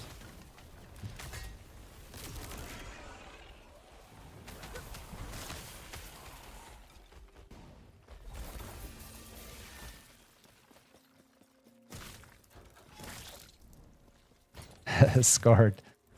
Yeah, so you mean the Scarven Bloodhorn or whatever it's called. Asks what the beast tastes like. And you go for chicken. We got 3 false temples here. We're definitely gonna do those. I think I'm gonna go for a medium rare steak. Scarred. But I do like chicken as well. At least fried chicken.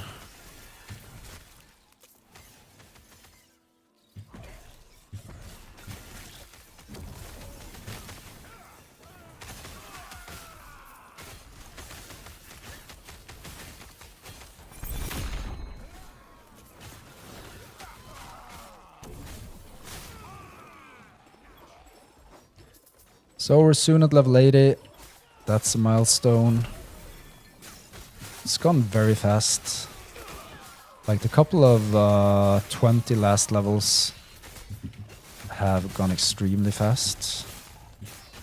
And the campaign we also did very fast. Mostly due to our high movement speed.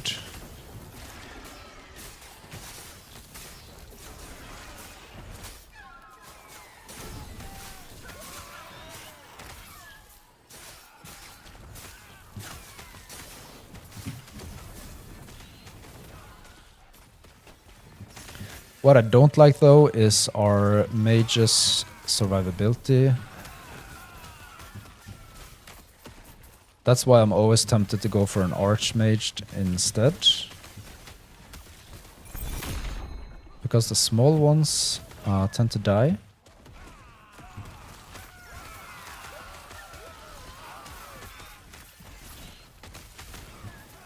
But then again, they also give a lot of buffs to us, especially in terms of ward, since we get ward per second per minion.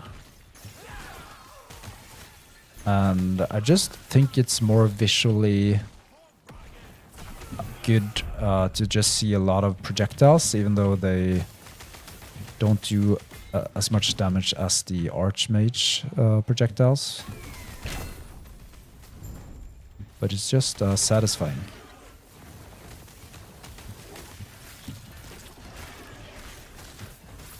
But now even our rates are dead.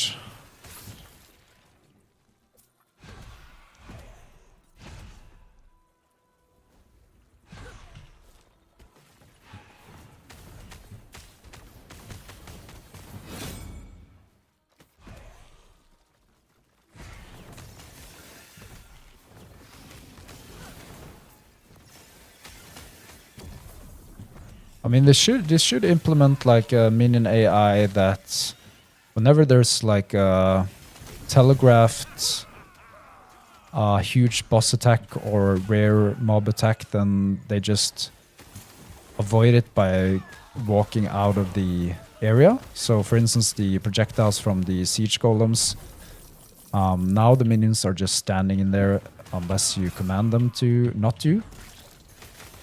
But they should possibly try to make the AI so that they... So you see now, they just stand in the area of effect there. And then they get demolished, because that attack is quite hard.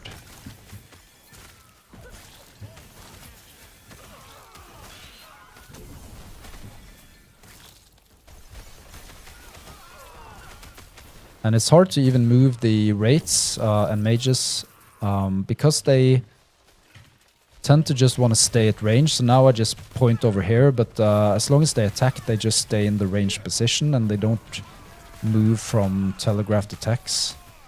So it's really hard to get them out of that as well, which makes it a bit challenging.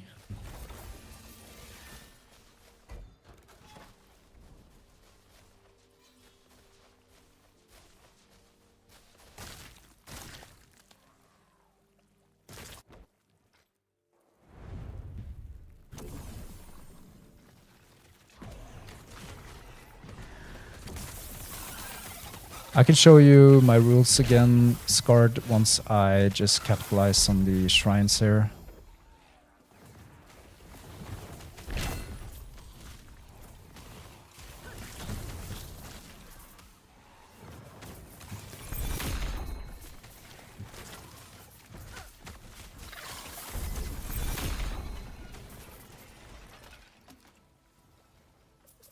Gotta maximize the XP buff shrine.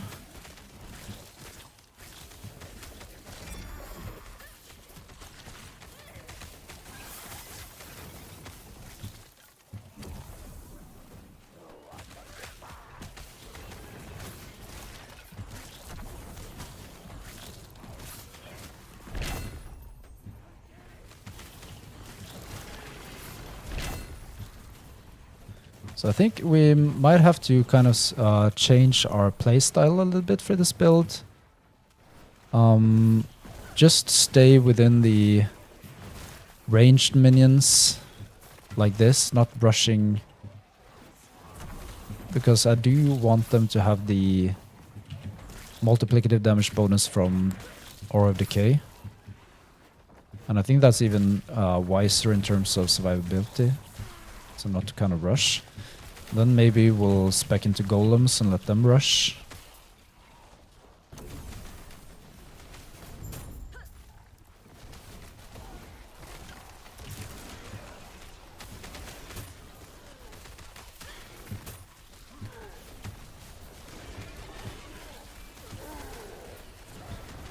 And I really want to explore the Fire Ignite Archmage as well. We're definitely going to try that out.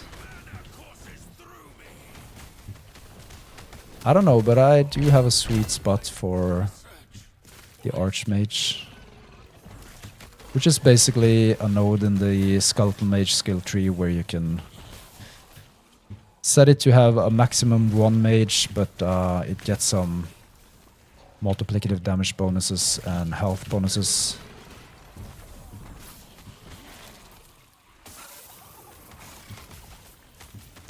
And then you can also go for the non-area buff node in Dreadshade, but it gives the targeted minion 30% more multiplicative damage.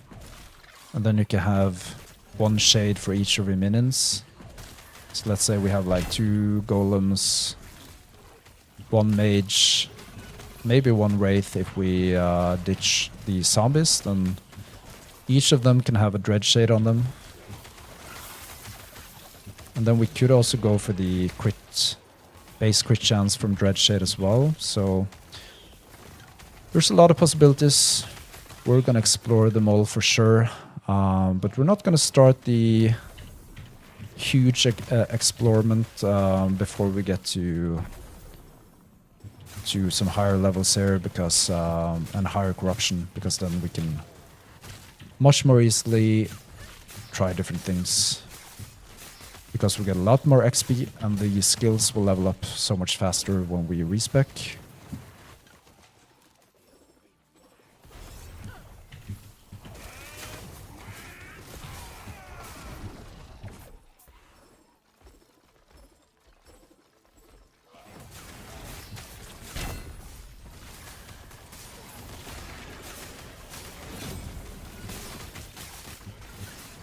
Oh my god. That was a close call.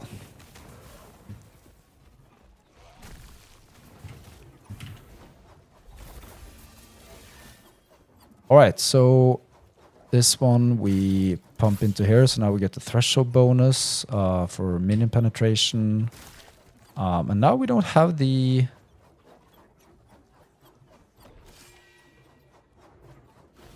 Our fire resistance is actually going down. Okay, but let's have a look at the rules here. So what was the question again? You set your rules on affixes for tier 7 specifically for your build, right? Yes, I do. So that's these rules. These are just looking for affixes that we want for this build. So for instance, we want like shared increased fire damage, vitality, intelligence, all of that stuff for this build. So these rules, so here's also flat minion damage, minion fire penetration, stuff like that is in here. You can have a look.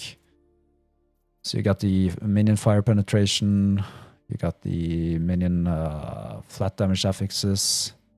Just added all of them in there because we're not really sure where we're going with this build, so it's just nice to have some options. But we're going to narrow it down once we know for sure what the final build will be. And then, I'm not sure why I have this one.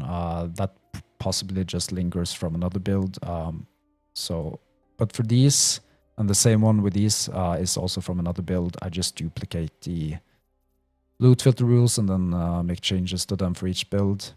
But then you got this one as well, show exalted tier 7 items for alt characters. And what this basically does is it just looks for any affix, and then I just scope it down to whatever I kind of think about doing next. So usually here, I do this at least, have the amulet and rings, because they take up so little stash space. So having a lot of tier 7 amulet and rings in your stash is really good. Because then if you need an LP slam whenever, then you can just go in your stash. I can show you real quick. So I have a lot of rings in here. So all of these are tier 7 rings. So let's say, okay, I need to slam a strength tier 7 ring. Then, okay, we have a tier 7 stat here. I just take it out of the stash, use a Rune of Havoc on it. Hopefully get the strength tier 7, and then I, in a couple of seconds, have exactly the ring I want for the slam. And the same goes for amulets over here. We don't have that many amulets. But all of these are also tier 7 ones, and most of them haven't been relevant for any build I've been playing, but I can basically go in here whenever I want, and okay, I need a tier 7 critical strike multiplier to slam onto my amulet. Okay. There are tons of possibilities in here to get that within seconds. Yes. Take care.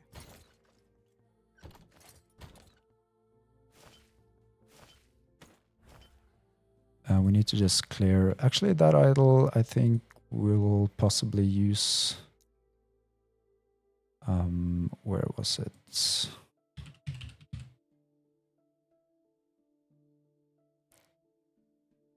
It must have gone in a different tab.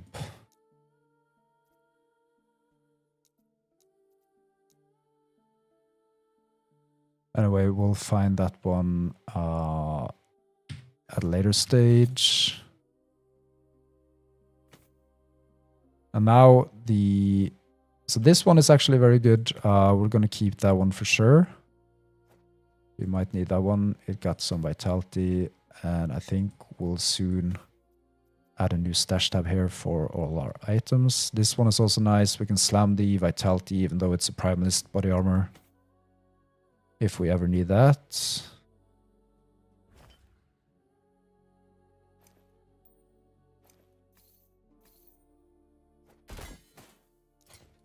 We're just going to extract some of these class-specific affixes, which are also in our rules.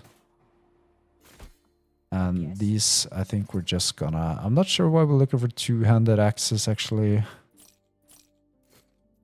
Don't know why that was in the loot filter. It must have lingered from another one.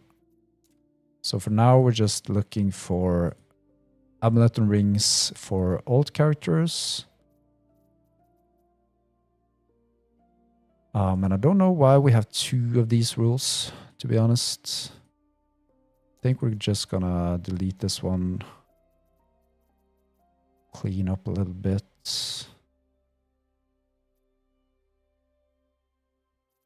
Yeah, I think we're good. Take care.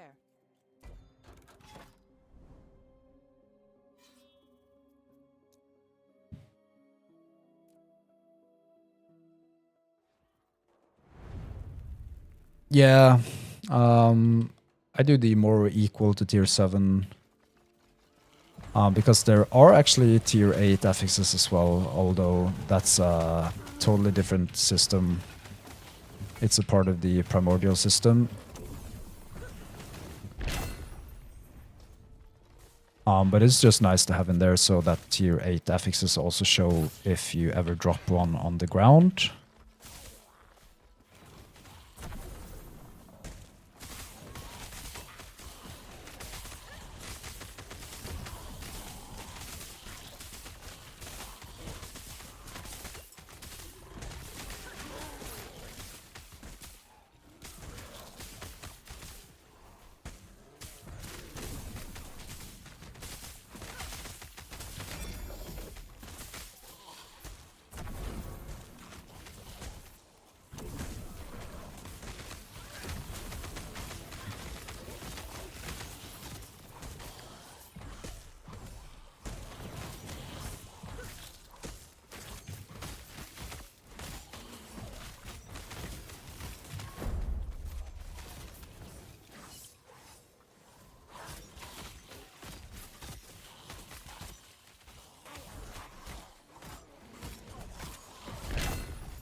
Now once again the minions are just standing in the area of effect of the siege golems. Because they just want to stay ranged and then they don't want to move if I command them to.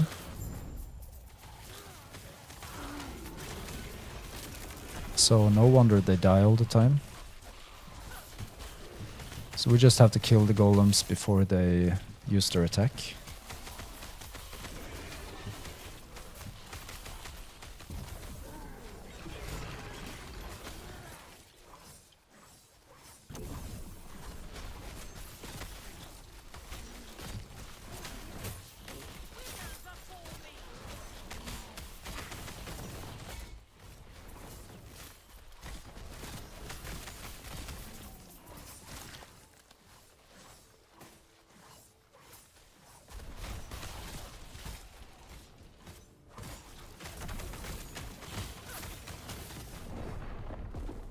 What was that? Siege Golem. I didn't see it, I think, because of the Aura of Decay looking so similar. There we got the Chthonic Fissure. And now we can re-roll this one with a Glyph of Chaos to hopefully get some intelligence or something in that region. And we got something we didn't need at all, but we already had something we didn't need, so...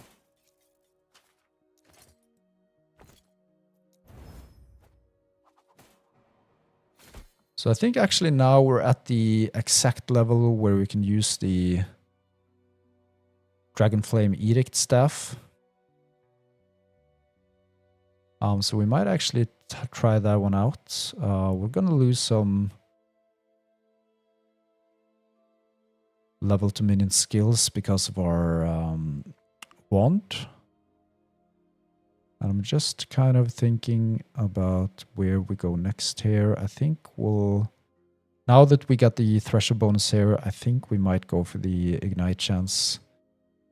Just pump that up because it's so important if we're gonna go with Ignite for our minions. So let's see. Do we have any Dragonflame Edicts here? I know for a fact we do. We do even got some 2 LPs. At least one. I think possibly more as well. Here's one.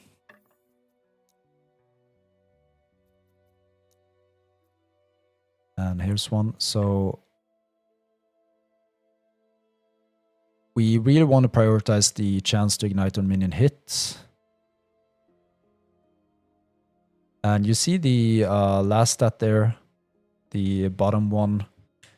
We get a 60% chance for the nearest minion to the target location to cast Dragonflame Nova when you use a minion skill. In order for that to trigger, we cannot be a passive minion commander, so we do need to use a minion skill. And so for now, we have the Zombies that is a minion skill, so it will trigger from that. If we ditch the Zombies, and we might even go this route anyway, we do have to spec the mages into a traversal skill, because then we're going to use the Summon Mage skill all the time. And I think that's something, if we're going to go with small mages, I think we're kind of forced to go with this path down here, because as you see, they die all the time now, which is kind of bad. So we do need to resummon them all the time. And I'm kind of reluctant to switch out these two. We'll lose a lot of minion skills. But we can try it. We just have to try.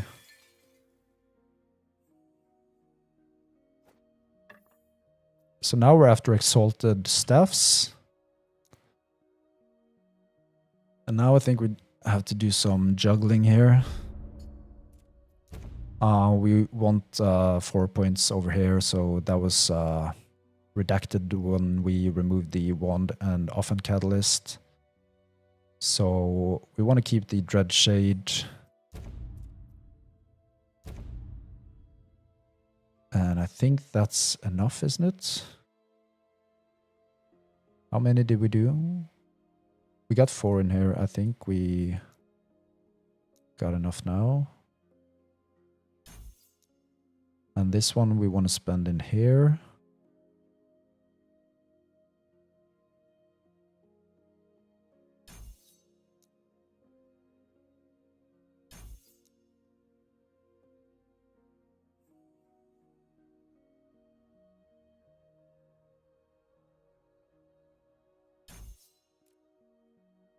Yeah, so now we need Exalted Staffs. Let me just check real quick if we got any.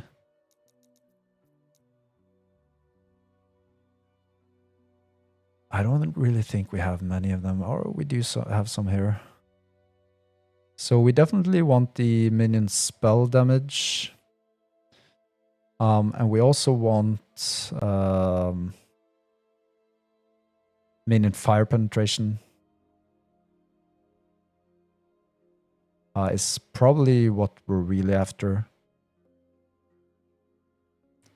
So this one is actually really nice for a 2 LP slam. If we can craft it.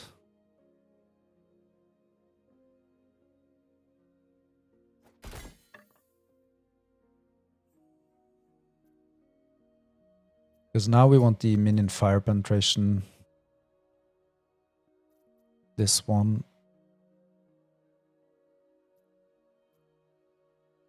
And if we could roll the tier 6 onto that one, that would be huge. And then we could slam it, because I don't really think we are able to test this one properly unless we get the actual stat slammed onto there. It will be too weak. So maybe we should just try that. So now we're going to use the Rune of Havoc to try to force the tier 6 onto this one, or even onto this one. But basically we want the tier 7 and tier 6 to be over here.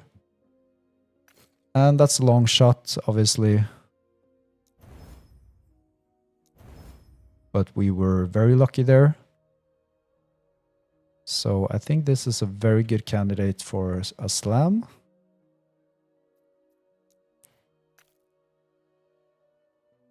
And now I think we're just gonna, because we're not gonna re-roll the T ranges here. The fire penetration is good, 31%. The minion spell damage is also good. We're not gonna spend 12 forging potential on the refinement to get cocky and try to get even a better rolls here, because that's a long shot. So we're gonna keep those. And then I think we're gonna use a Glyph of Chaos. So now we have a couple of different options here. There are some prefixes that are good for our build, like the cast speed for zombies, for instance. You got the mana. It's also very good because we do get multiplicative damage for our mages with mana. Parry chance is also good. But I think we want these 2 affixes.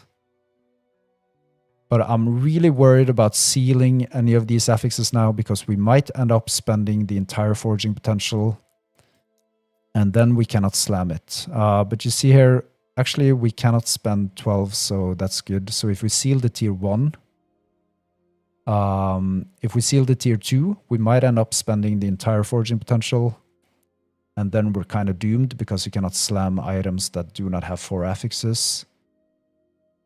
So we're definitely not going to seal this one. We could seal this one. It's not the end of the world if we get down 10 forging potential, because we can add the mana onto there. So I think we're going to do that. And then we're going to add mana. And I'm not quite sure yet. We don't know what the build is going to look like. So I'm not sure what to kind of prioritize here, region or mana spent gain the sword.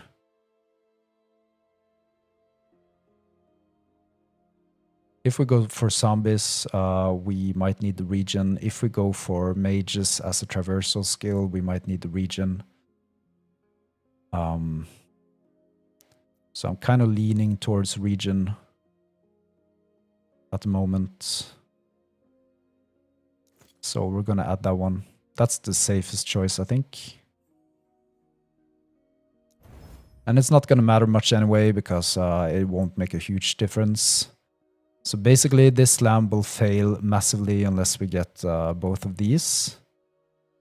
But then again, we're not really interested in prefixes to a high extent for this build.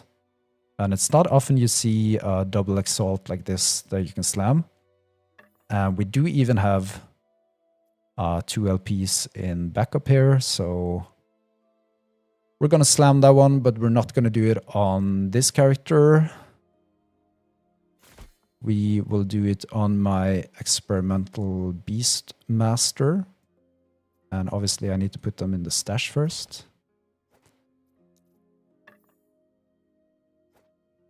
It's not that one.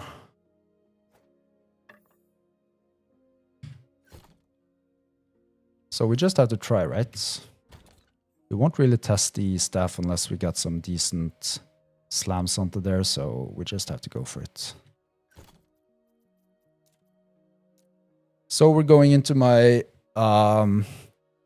actually, you'll see quite of an experimental build I have going for my Beastmaster. Which is actually a Scorpion-based cold melee spell build. It's quite experimentational. But it has huge potential, but I still think it might not be viable, like... But I mean, we'll do tier 4 Jewel quite easy, and we do hit for millions of damage for some hits. But it's hard to kind of get those hits in all the time. So basically it's... we got a Cold Wolf, we got a Cold Scorpion, and... we're going to utilize Maelstrom with a trigger effect called Tsunami, which is a huge area of effect spell. But anyway, this is a sidetrack. But we will not be able to slam the Dragon Flame Edict, I think, on the Necro, so we're just going to do it on this one.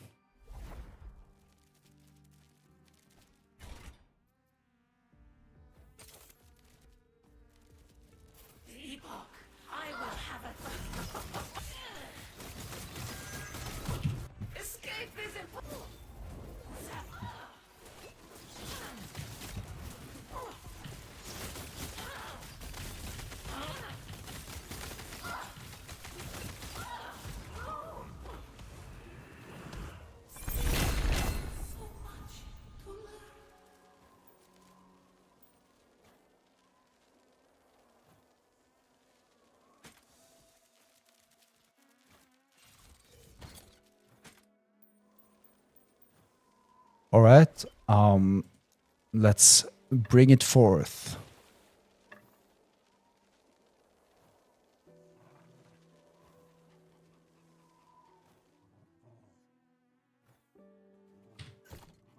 All right. So we're going to go with the guaranteed affix being spell damage. And just pray to the RNG gods that we get the minion fire penetration. If not, then it's a failed slam. But we do have a lot of different options in our stash. And we know for a fact we're going to get this spell damage, so that will do for now, at least for just testing this item. But if we get the fire penetration, then I might even think that we got our final endgame item ready. But that will be very lucky, so let's just pray. And I'm just going to make sure that we don't have another LP 2 LP one lying around here with even better rolls just to make sure. This one has 107% chance to ignite. That's the prioritized stat here, so that's no good. And it was very good that I checked because this is so much better. That was a really good call. So this one has almost a perfect roll for chance to ignite on minion hit. And a very high minion fire damage as well, minion fire resistance. So this is very nice. So it was very good that I double checked. Happy with that one. Good call, double checking. So let's slam this one.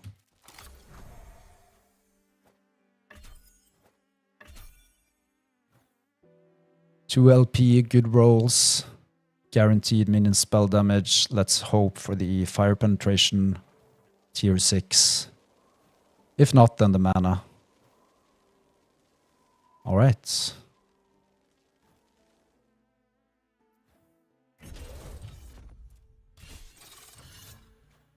And we got the worst possible roll. So we weren't that lucky this time, but this build has barely just started, so we don't despair quite yet. We're gonna get a lot of 2 LP Dragon Flame Edicts if we target farm them. But for now at least we do have something we can test better, because we get the tier 7 minion spell damage.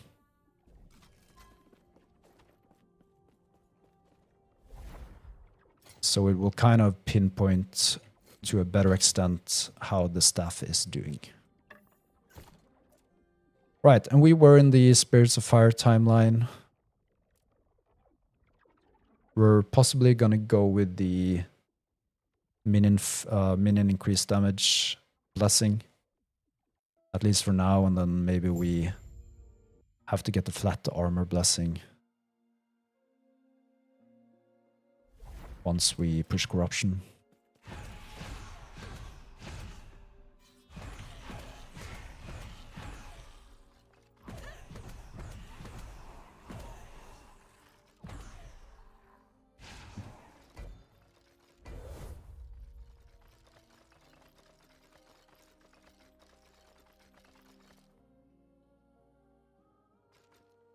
Stained in glass.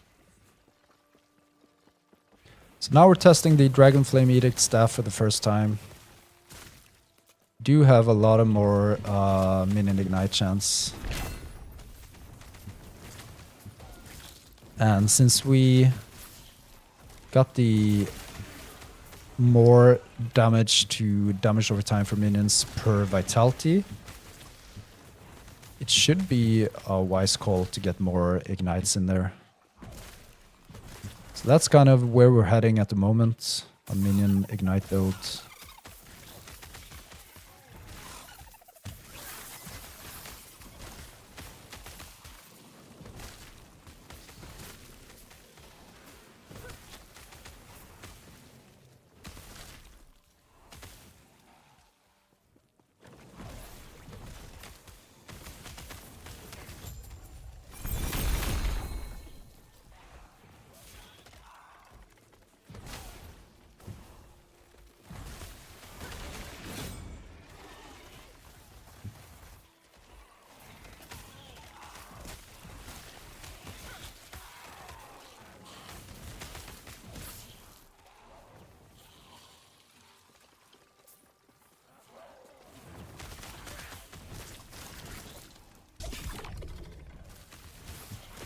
And I mean, we might even end up doing a hybrid build here of damage over time and also crits. And there's so many possibilities of doing that, so we get increased mini crit chance based on our intelligence, so we can stack a lot of intelligence alongside vitality, so that could be our prioritized stats.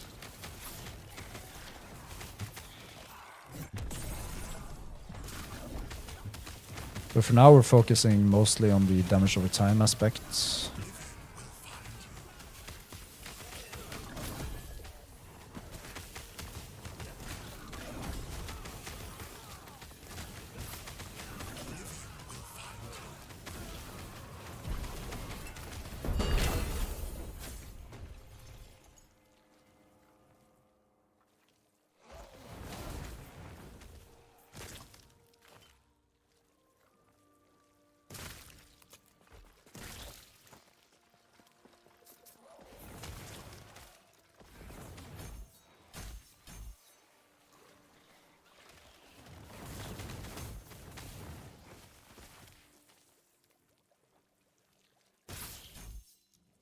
So yeah, we did miss a lot of skill points there because we removed the, was it the, yeah, it was these two that gave us +5 to minion skills.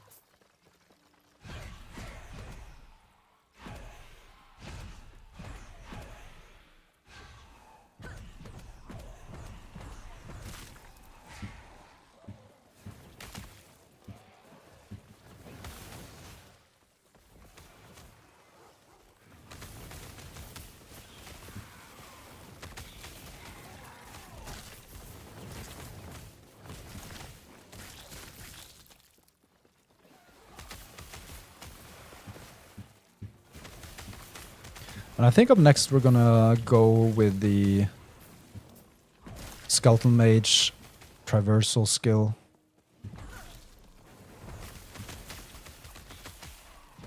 And then I think the fire rates might be discarded, at least when we get to higher corruption, which I think we'll do soon. Because I think we're ready for much higher corruption than this.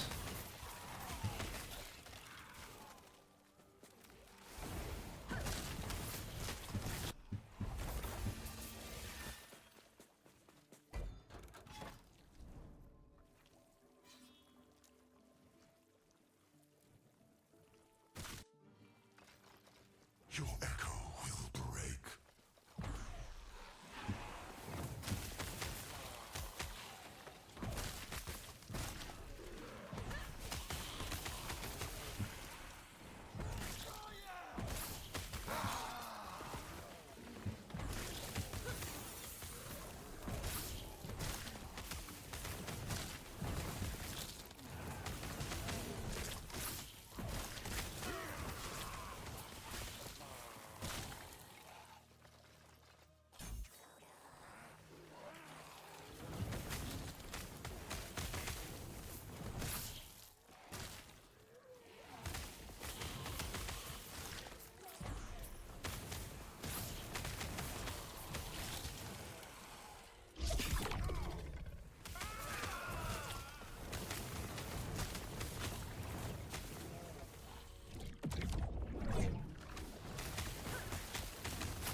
I don't know, the damage hasn't gotten worse at least.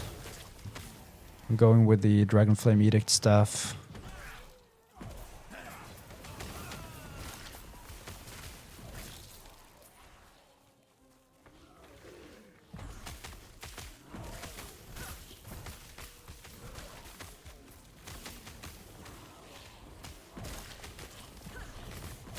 The mages keep dying.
Just gonna create a new stash tab here.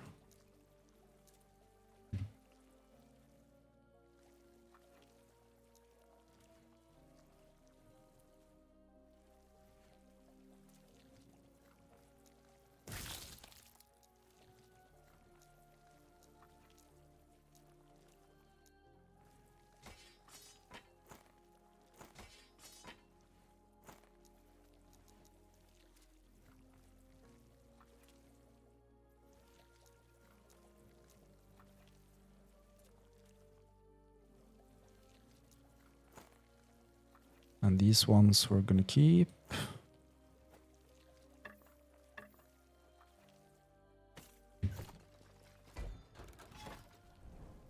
And we're at least gonna do these 2 false temples, and then we'll see if there are any more, and then we're gonna do the timeline boss.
And we did what our minions typically do.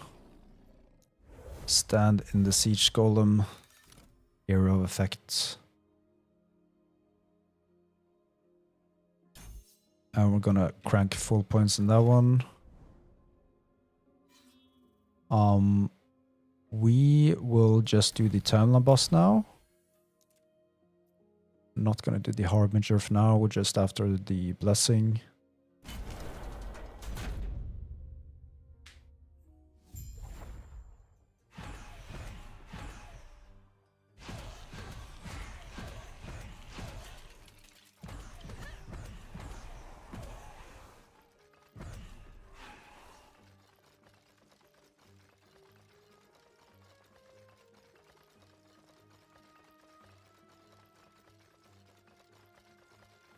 And we should actually equip a Harbinger's Needle, I think.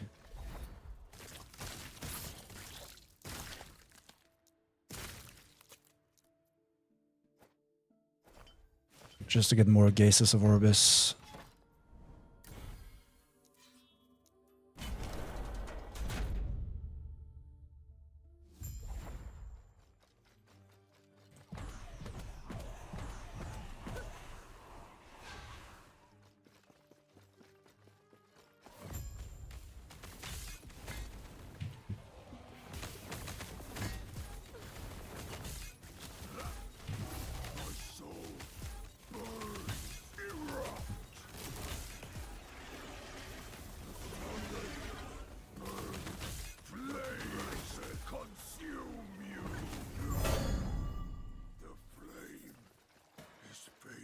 We got a Logi's Hunger dropping. Gonna go with the armor for now.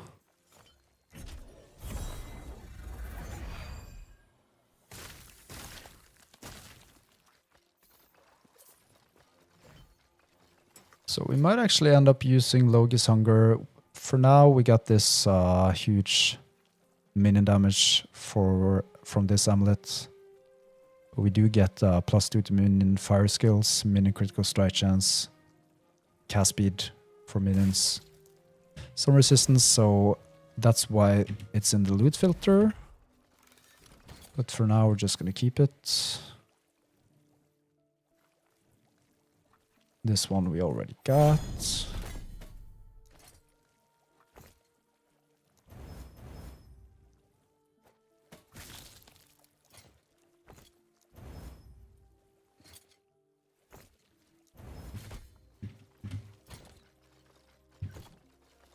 And we're even full on belts now, so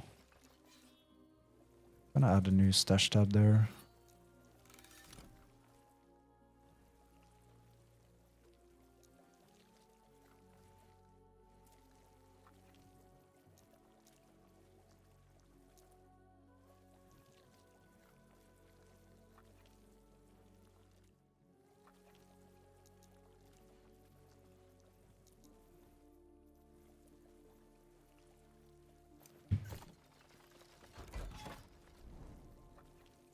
All right, so let's see here. We got 4 Gazes of Orbis. We're just gonna do the timeline boss again. Just get the corruption up a little bit.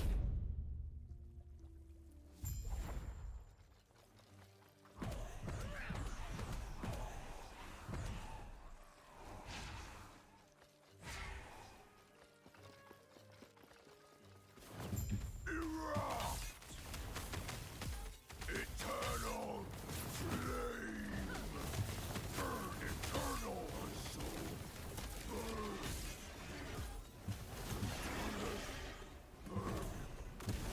Lighted me. Go. No. The flame is fading. We're not getting the minion damage.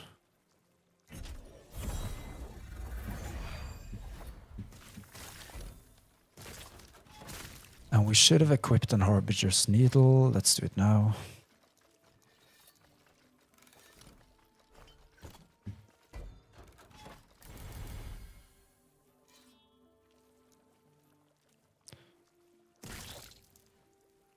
We're not going to do the Harbinger for now.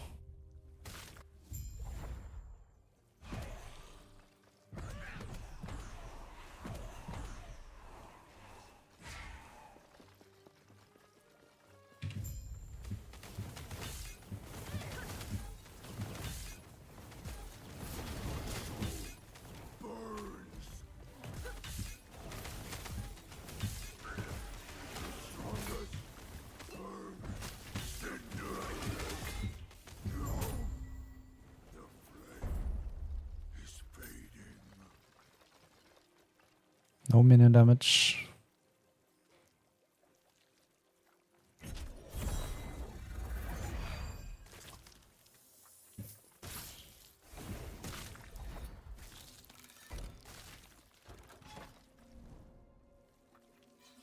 And now we're just gonna do this one.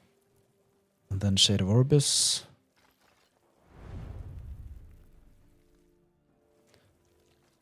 Justin is asking, you increase the corruption by defeating the boss? No, we're not doing that. Can't see it now, but we defeat the timeline boss to get something called Gazes of Orbis. And you can spend those Gazes of Orbis when killing the Shade of Orbis, which we'll soon get to.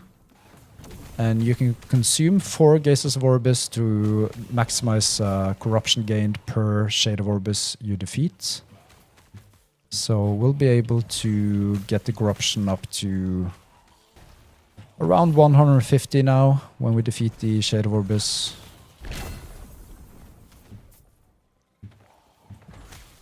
We can have a look at that more in detail soon.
So now you see here the Echo of a World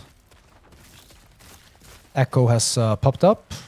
So the echoes looking like this are the ones that contain a Shade of Orbis. And you can see here to the right side on the tooltip menu there, you can see the echo rewards. We get a 6 base corruption by defeating it. And then we also get a plus 52 from Gaze of Orbis. And Gaze of Orbis are what you can see down here. So currently we have 9 Gazes of Orbis. We can only consume up to 4 Gazes of Orbis when defeating a Shade of Orbis. But the reason we went up to as much as 9 is because whenever you reach 8 or more Gazes of Orbis, you only need to complete 1 echo and the Shade of Orbis will appear immediately after that echo. If we didn't get the 8 Gazes of Orbis, then the Shade of Orbis echo will not pop up until you get like up here in the echo web. So we would have to do a lot of more echoes going down here, and then it would pop up kind of in the outer edge here. But if you get the 8 Gazes, then you only need to do 1 echo wherever in the timeline web. We could have done this echo as well, and it would have popped up either here or here. So that's as long as you have enough temporal keystones that you can spend to get up to the boss, then you can equip a Harbinger's Needle, which was the idol we equipped in here. And you can stack a lot of Gazes really fast because the Harbinger's Needle gives you additional Gazes of Orbis. So we only defeated the timeline boss 2 times. And we got 9 Gazes. We could have even gotten more out of it if we had equipped Harbinger's Needle on both times. And then we immediately get to the Shade of Orbis when completing a random echo, which makes pushing corruption so much faster. So now we increase it by almost 60. And we can easily just spam temporal keystones up here again to defeat the timeline bosses a couple of times with the Harbinger's Needle idle equipped, and then we can get to a Shade of Orbis like within minutes. So now we're going to increase the corruption up to 200 in a matter of minutes by following this strategy. So yeah.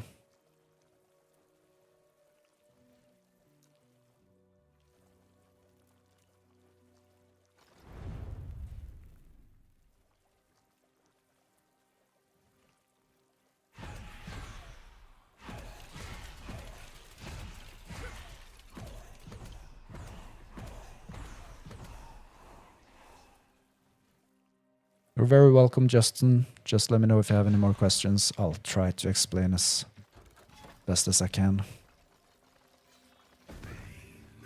An eternity of pain, unchanging.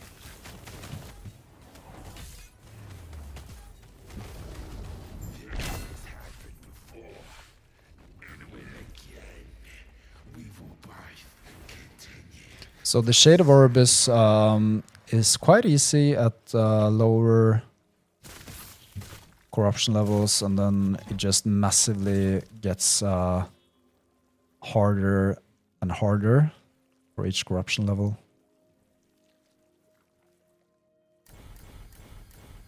So we can just do the same process again. So you see we can only consume 4 Gazes of Orbis. We had 9, but then the other 5 Gazes left over transfer to the next timeline. So now we only need 3 Gazes of Orbis to do 1 echo, and then the Shade of Orbis will appear again. We just have to remember to equip a Harbinger's Needle to maximize the Gazes. So these can drop from Harbingers or Aberoth. That's how you get those.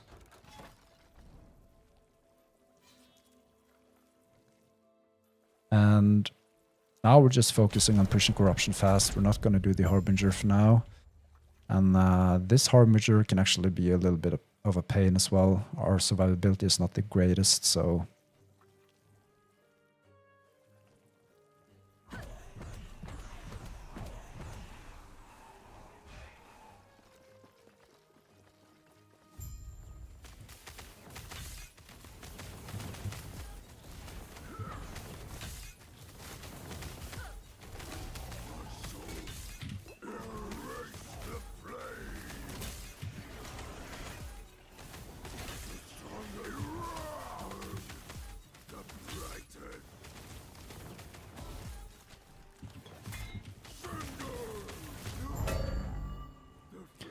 Logis Hunger again. And here we got the minion damage with an almost perfect roll, so we're gonna try playing with that one just to maximize our damage for now.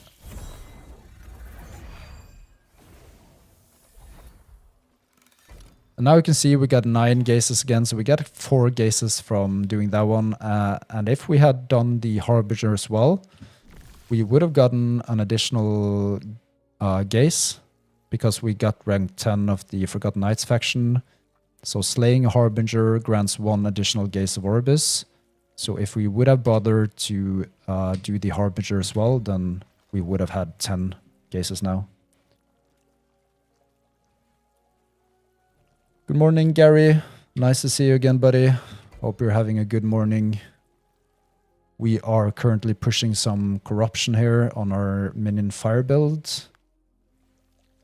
We're going to do 1 regular Echo and then Shade of Orbis. And I don't know what corruption level we'll stop at for the time being. Maybe 300, I don't know. We just have to do a damage and survivability check. I think we can quite comfortably do 300 at least now. We don't have any of our we do have some, but most of our endgame gear are not in place at all. We do got the Raven's Rise Gloves with tier 7 perfect hybrid health affix, which is possibly something we'll keep for the entirety of the build. But apart from that, we do have a 2 legendary Dragon Flame Edict, but we were unlucky with the Slam. So we're definitely going to try to do a 2 LP Slam again sometime in the future. We did have a tier 6 minion fire penetration that we were hoping to get onto our staff, but we didn't do it.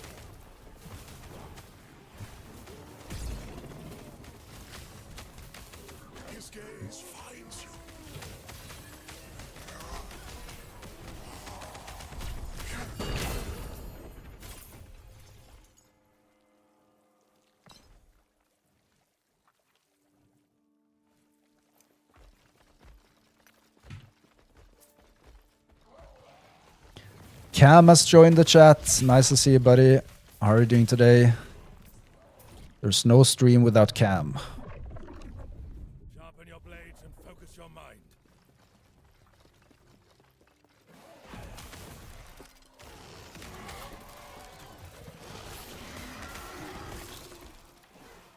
My main concern here is that the fire rates and mages are never within the Aura of Decay, because they're just staying ranged. And I like to just go full on reckless frontline mode, which I won't be able to do when we push corruption higher. But then maybe we'll get some golems in there.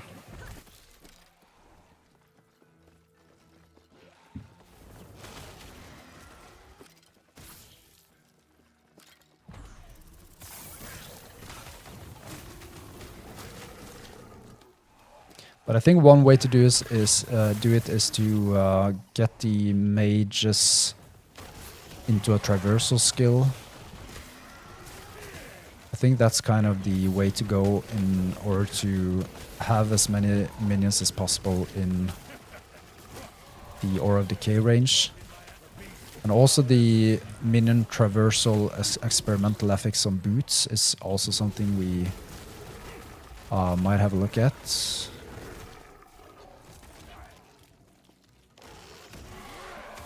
And I think actually we're just going to add that for now, just to at least get the items that drop for that.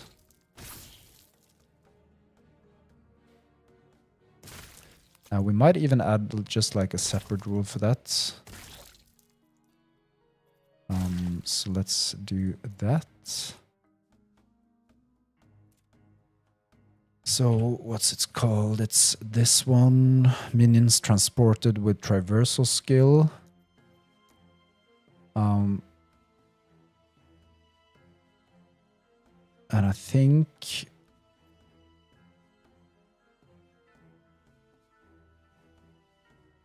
think we'll just try to get some affix tiers. So let's say we want at least 13 affix tiers or something, and then we'll see how the rule does. Because ideally we want a tier 7 item as long as it got that traversal experimental affix on it. So let's see how that rule does.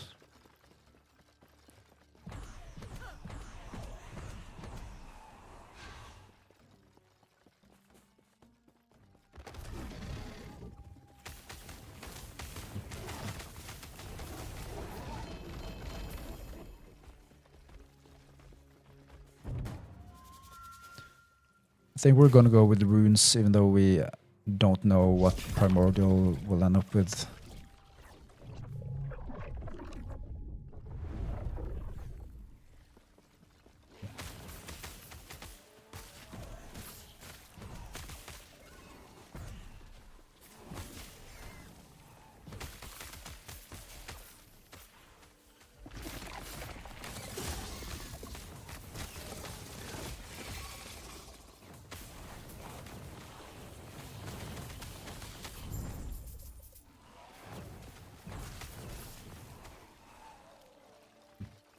Just gonna get the bonus ability to hopefully get some idols.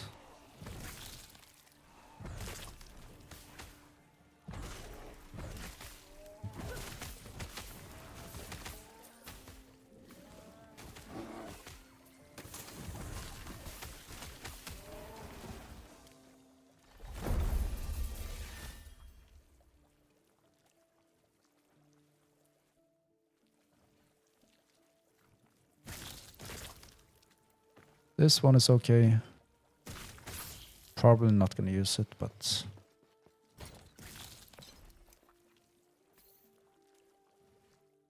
Alright, so the plan up next is to do the Shade of Orbis, crank up the corruption to over 200. But before we do that, I'll be back in around 5 to 10 minutes, just doing a quick lunch, and we're getting back into it by doing the Shade of Orbis.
All right, we are back. And we're gonna do the Shade of Orbis to crank the corruption up to 200.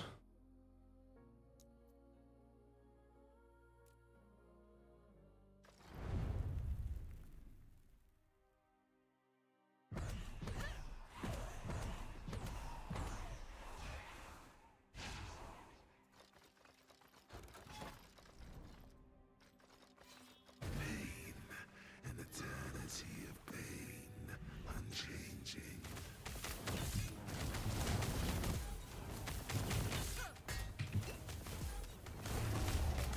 My chains return, but what of yours? So now we're at 216.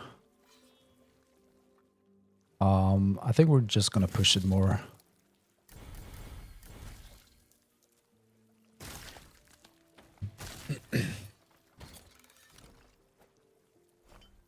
Arbiter's Needle.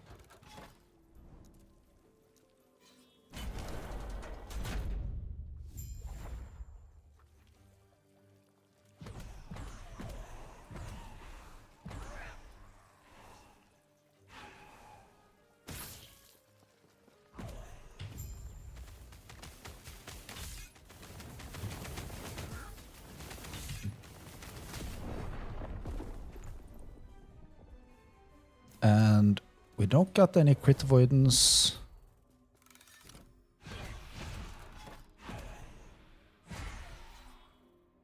So we gotta be a little bit more careful.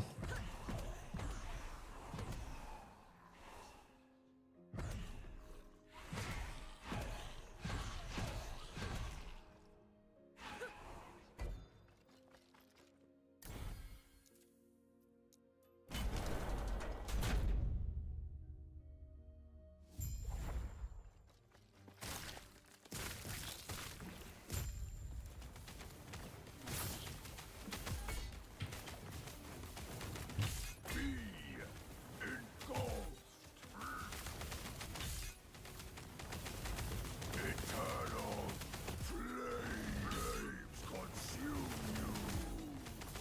Ashes. Stronger burn. The brightest.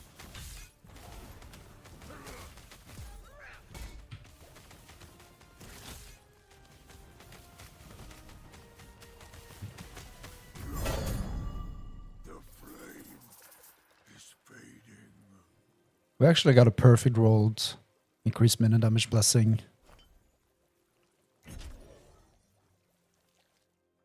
That's kind of cool.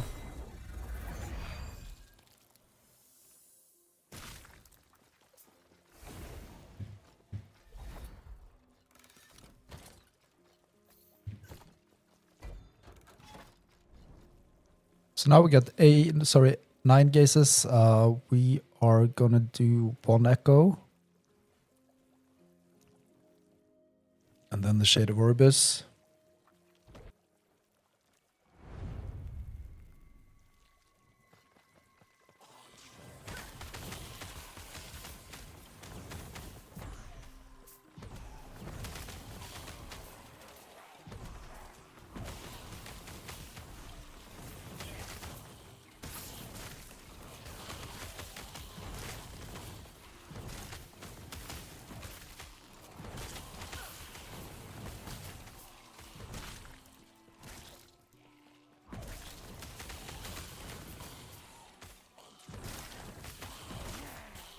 So I think we kind of aim at least 300 corruption for now.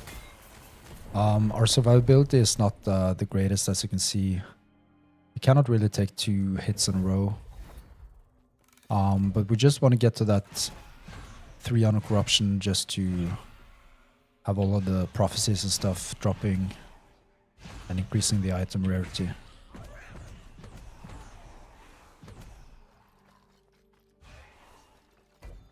And I think soon we're gonna recruit some golems to take some of the heat off of us.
Gonna spec into that ignite chance. And we're gonna do the Shade of Orbis again.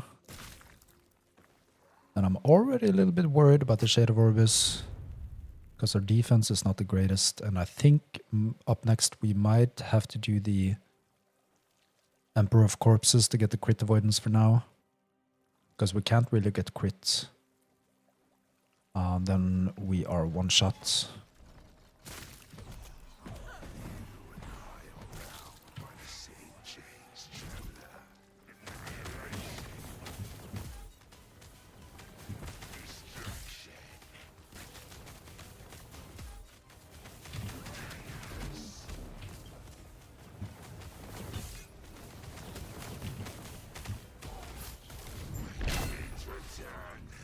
But what's of yours?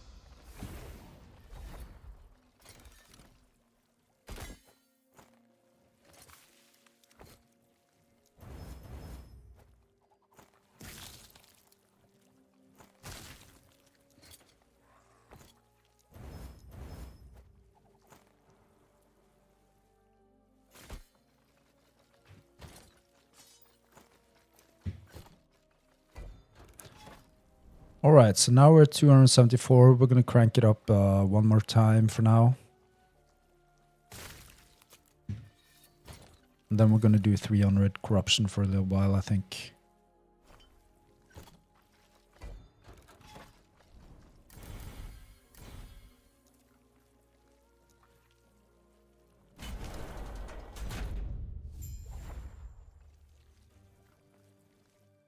Mig says looking good. Yeah, it's looking okay so far. Our survivability is currently the biggest concern.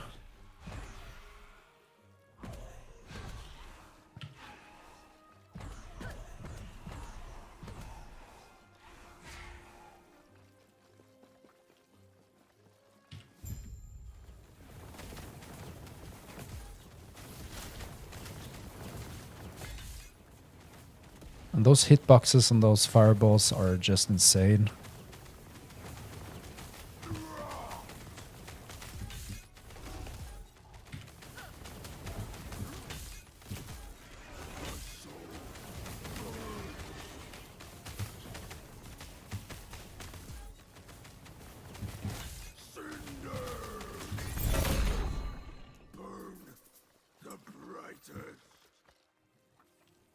We already got a perfect minion damage roll, so we're never going to get an upgrade to that.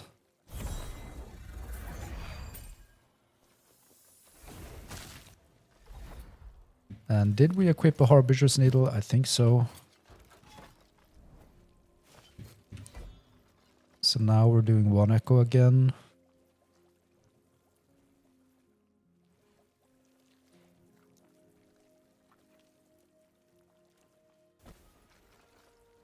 Your echo will break.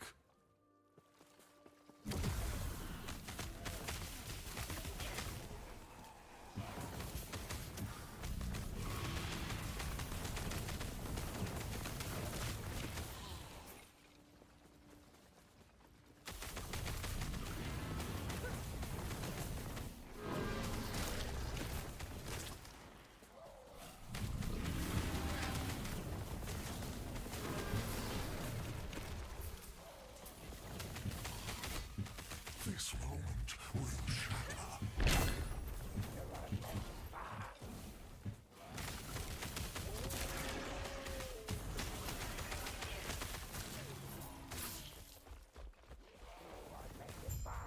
Let's just complete the echo before we do the omen window.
What was that?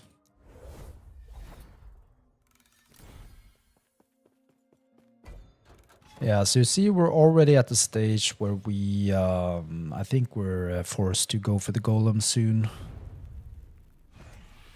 Because we are not in a place to be the target of our enemies.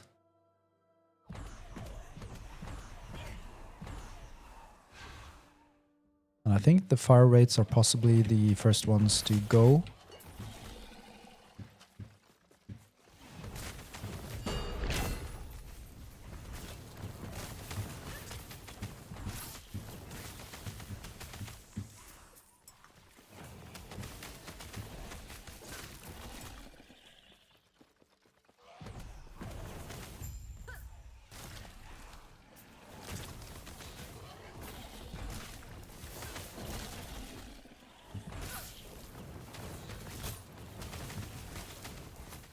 And you know, I've just played 2 Beastmaster builds, so I'm kind of used to just running like crazy into the front line. So I have to kind of push back a little bit on that. Stay with my mages.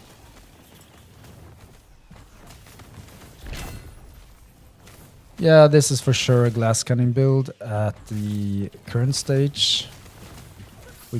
We cannot have it as a glass cannon if we're gonna push high corruption, so we have to do something about that. But I mean, for now, the main goal has just been to level up fast, focusing on damage, but as soon as we kind of push 300 and above, then we cannot really get hit once, at least not twice, before we die, so that will just hinder our progress a little bit if we die too frequently, so the golem is a huge defensive mechanism because it takes so much aggro.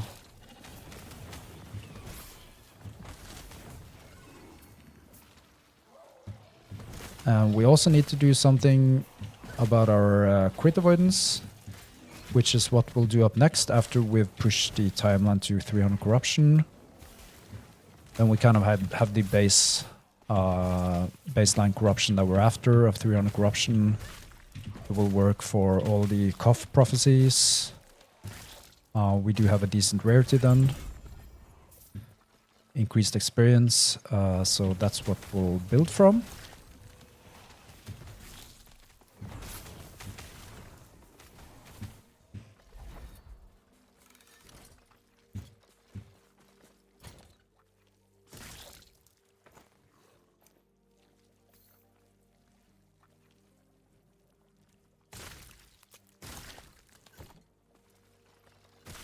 Yeah, possibly we will suffer a little bit on our damage. And I think we will replace the fire rates. And I also think we have to go over here and get the traversal skill. So we're definitely going to remove this one at least. And I want to crank this one up. I think that was a victim of some skill removal from the previous items. We're gonna do one node here.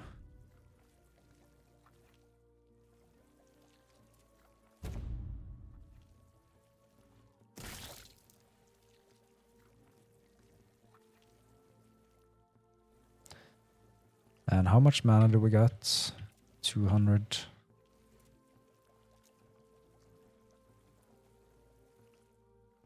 So with this one we get 64%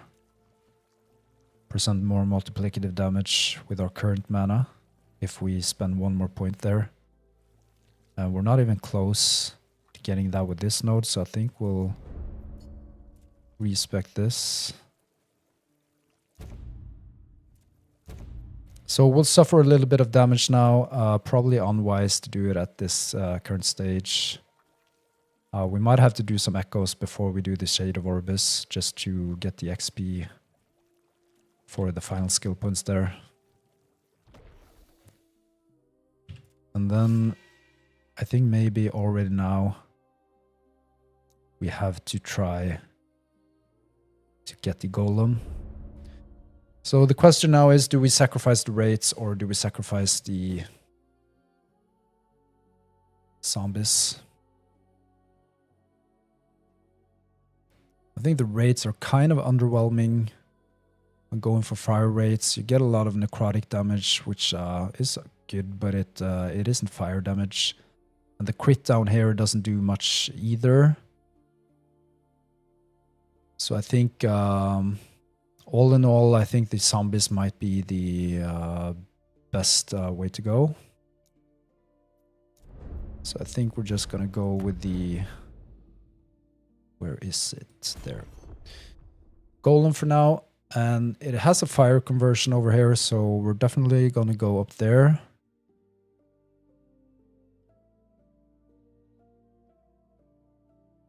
Did you decide on what the final fire necro will look like? No, not at all. We're just going with the flow here, testing different stuff. We're gonna test a lot of different stuff once we raise our levels to like 90 and above. And push some more corruption, because then we can easily test a bunch of different stuff.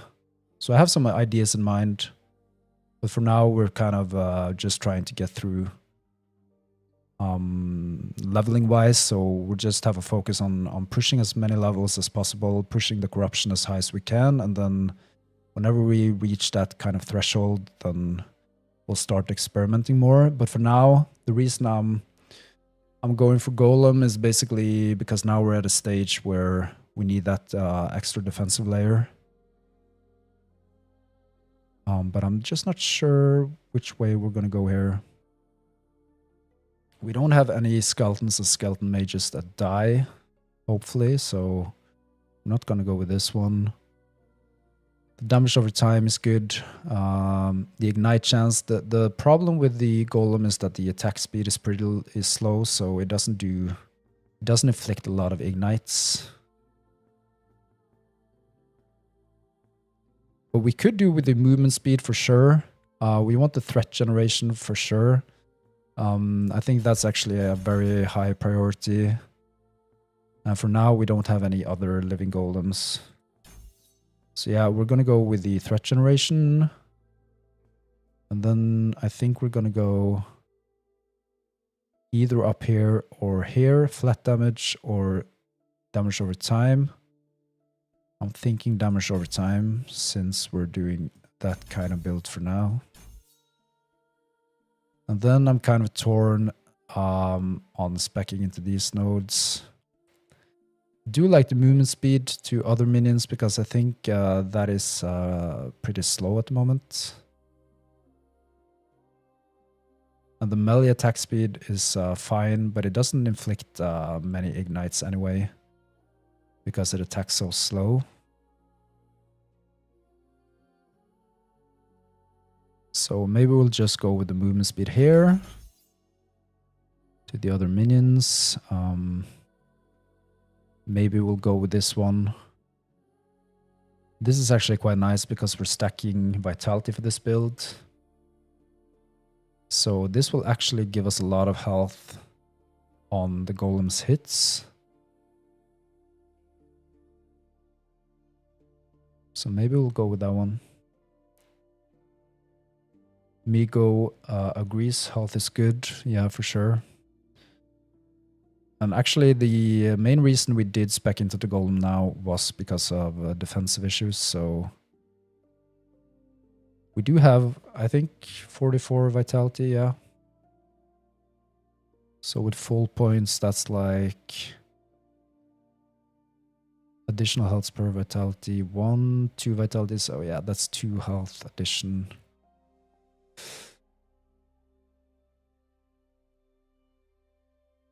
We do want the attack speed. Armor to nearby minions. We'll wait with that one for higher corruption potentially. Yeah, let's go with the health and hit there and see how we do. And we're just gonna have to do these XP tome rewards echoes just to... Yeah, survival Migo, I agree. That was the entire reason we spec'd into the golem. So definitely.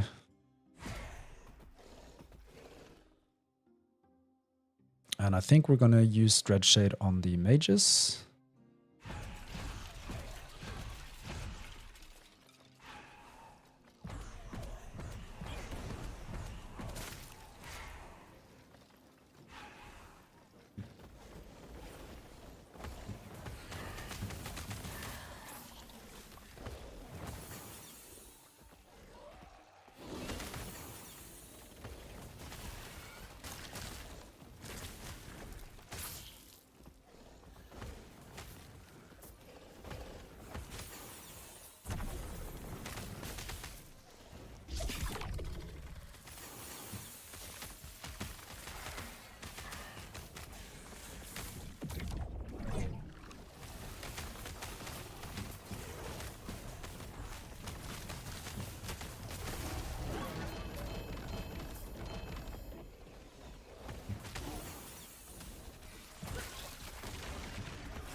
I think the leech for the golem is an issue though.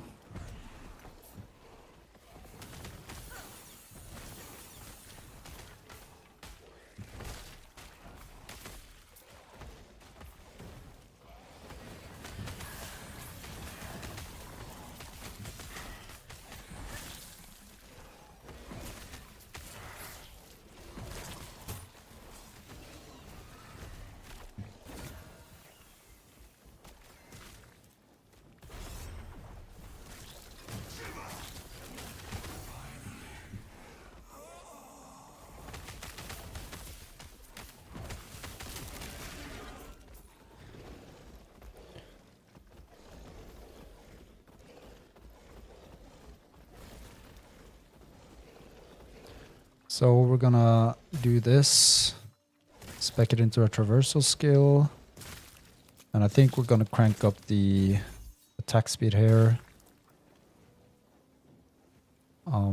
We need to make it do more damage as well. Maybe do this one, and then we'll see.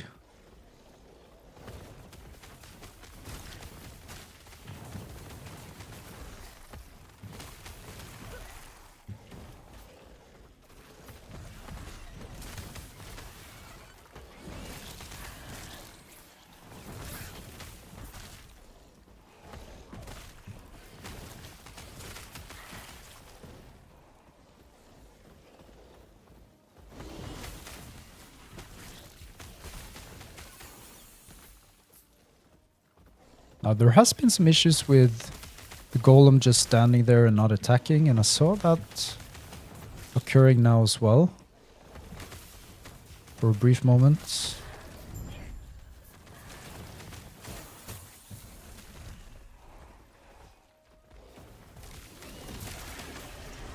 But at least I feel much safer now that we got the golem.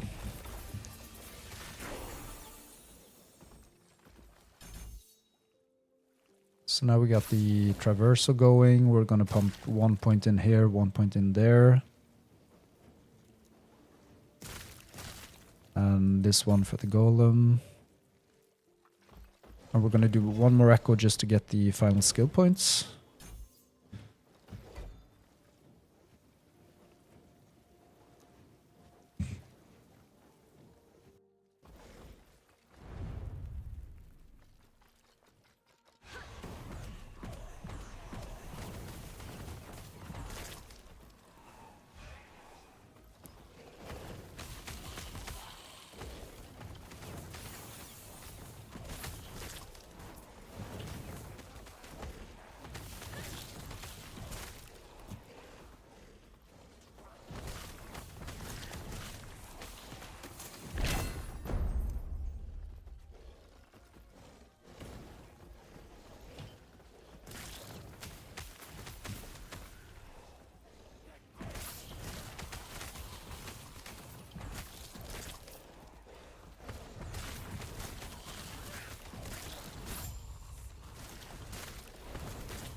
Yeah, I agree, Migo. It seems safer with the golem for sure.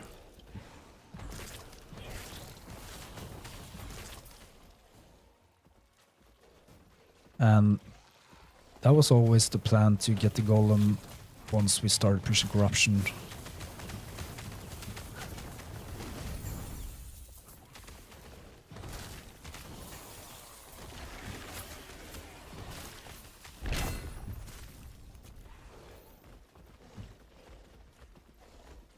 We're just gonna crank up the bonus ability.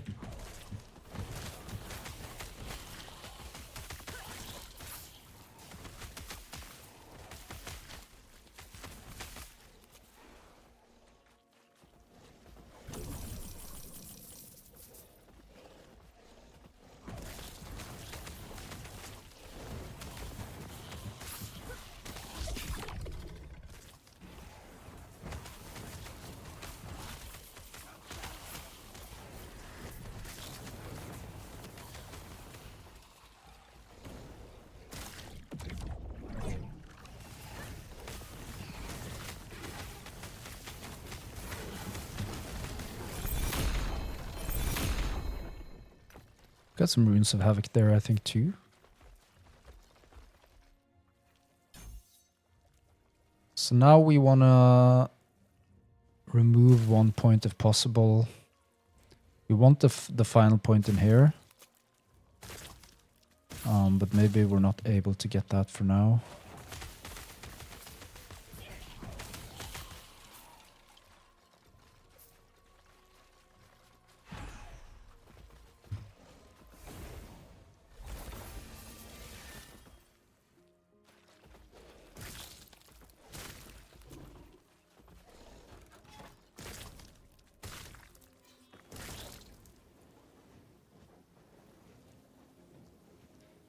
I'm tempted to go with this one.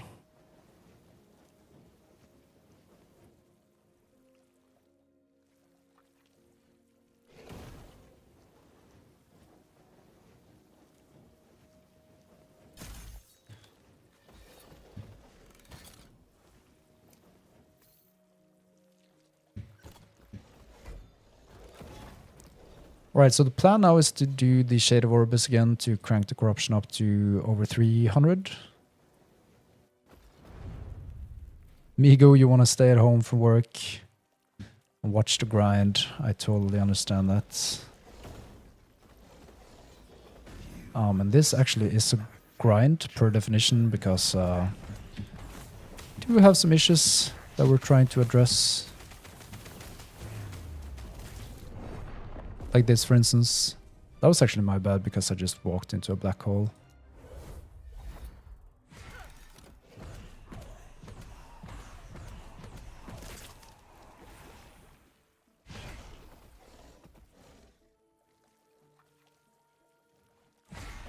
And it's a really pain to summon the mages now.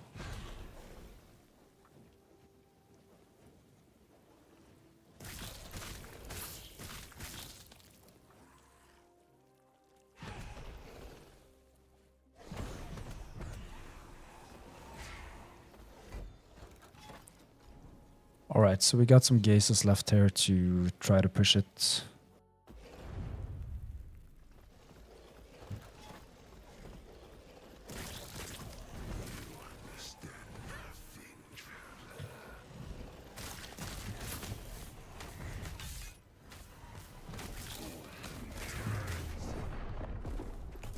And you know, I want to try to stay on top of the minions, because if not, then they don't get the damage bonus from Aura of Decay. But I don't really think I can do that now. I just have to stay away and let them do their thing without the buff.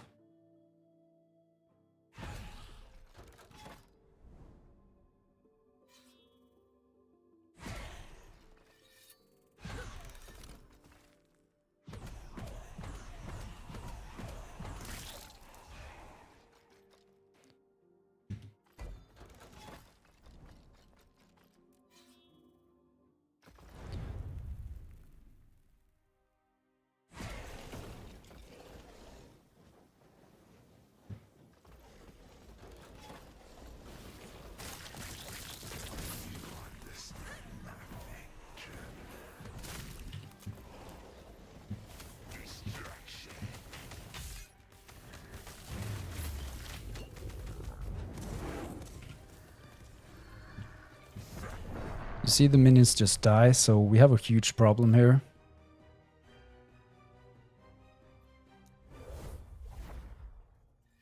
We actually have a huge problem. We for sure cannot use the traversal skill for now, I think. For sure, because we cannot summon them. So I think we just have to remove this one for now.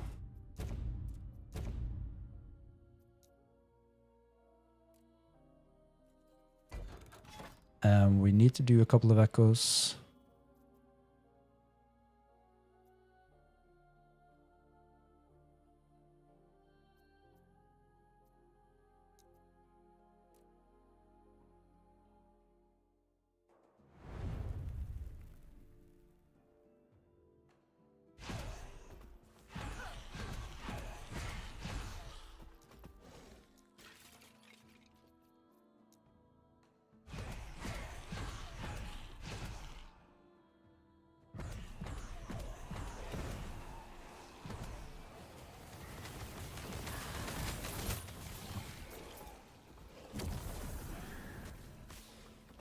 So yeah, there's a lot of improvement to do for the build, which makes sense because we haven't really done much with our gear for a long time.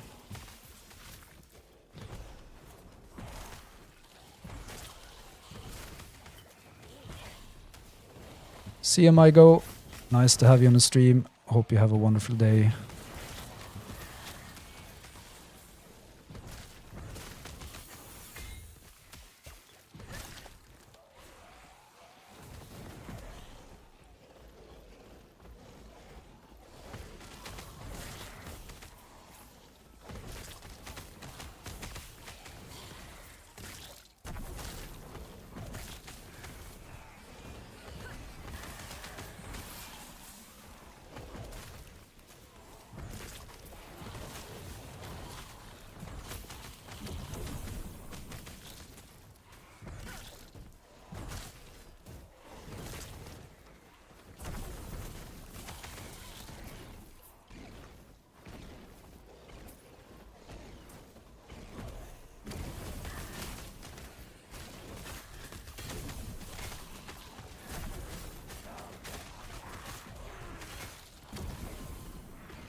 The mages keep dying.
Alright, we're gonna try the Orbis again. I'm a bit worried about this one. Mostly because our mages are dying.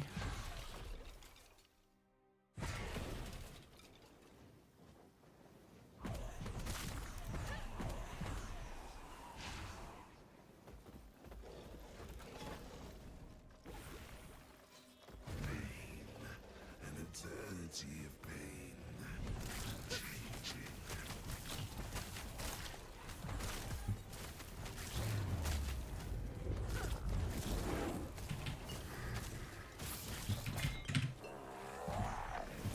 And you see, they just die again.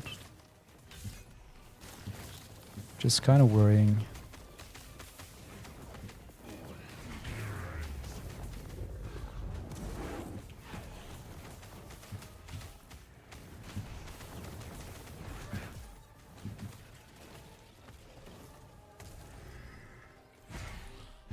We're basically left with no minions. We have a huge minion sustain issue here.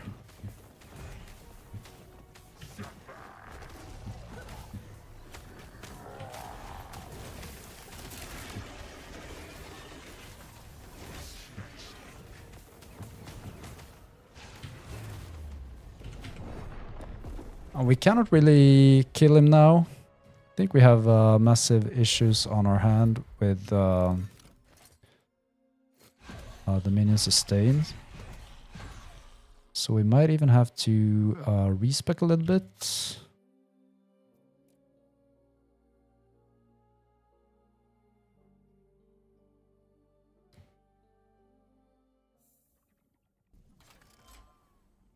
And I'm not too convinced about the Dragon Flame Edict staff at the moment as well. Hello, traveler. I think we need to take some from here.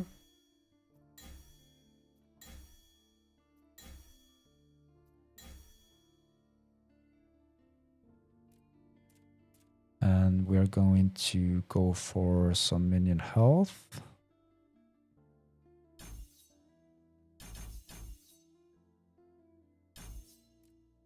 Hello, traveler. And some more health leech. And I'm kind of worried about the damage as well, because they should be able to leech more health than they do. Do not dwell on this. So we might actually have to crawl back and go for the other setup we had. And the other setup we had was... Where is it? The Primordial Wand and the Tolmut offhand. So we get like 6 points to minion skills as well. So maybe we were not ready for this corruption level with the Dragon Flame Edict just yet. So we're going to try it one more time, see how we do. If not, then we will change weapons.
Getting one shot at.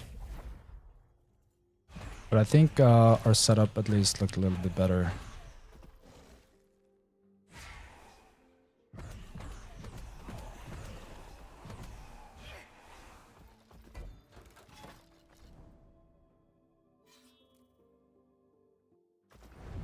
But we do need that crit avoidance ASAP.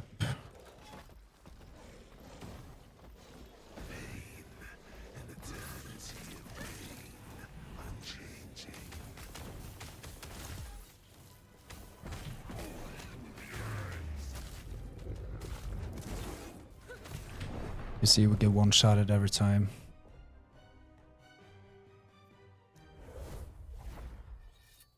We're gonna switch up to the different weapons here.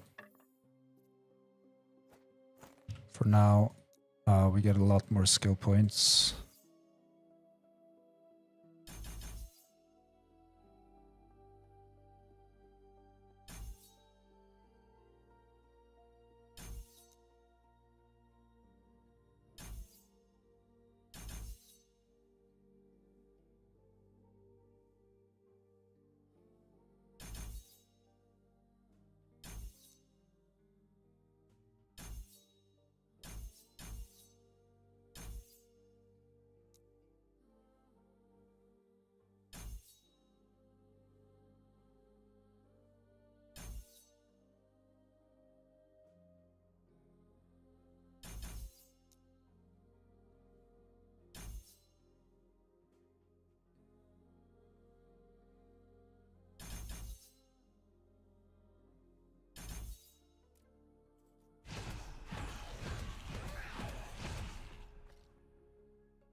So I think we're gonna do the timeline boss again just to maximize the Gazes of Orbis.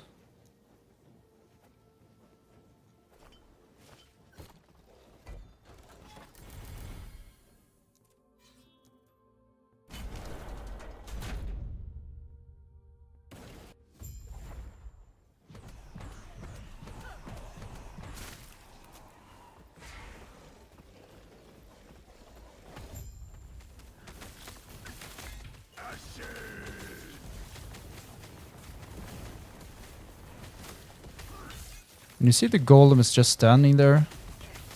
I think that's a bug introduced in Season 4. I mean, I think the golem is almost useless in this current state. You see there? It's just standing there.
Yeah, the other golem type has that issue as well.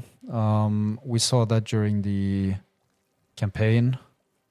It's just standing there, not attacking.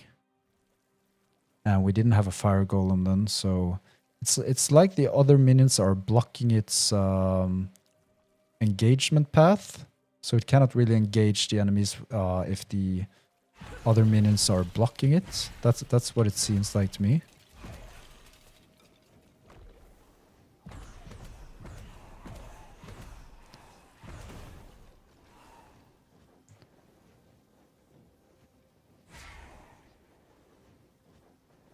But we're gonna give it another go. If we just get up to 3 on corruption, that's good, but we might have to do something else.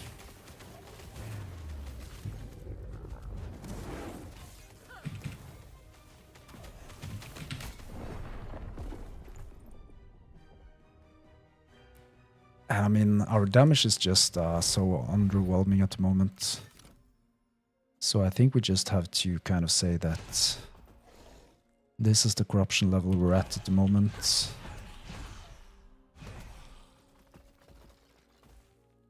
and basically just switch the timeline to Reign of the Dragons to just bump up our crit avoidance.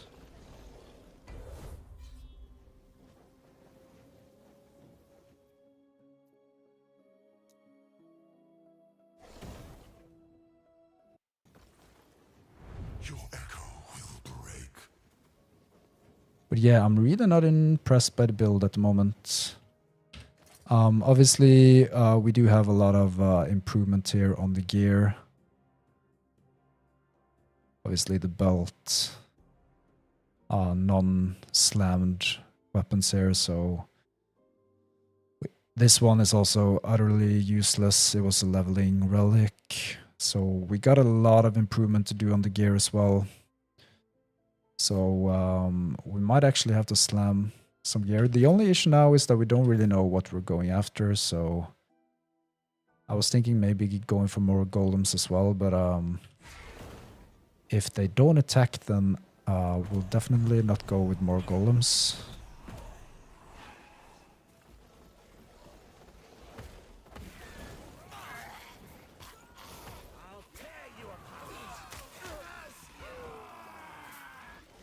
You see, sometimes it's just standing there.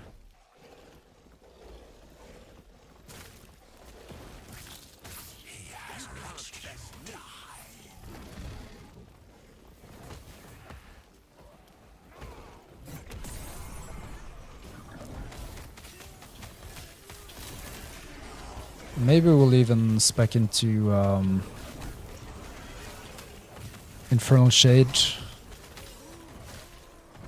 to boost our minions.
Eternity of pain.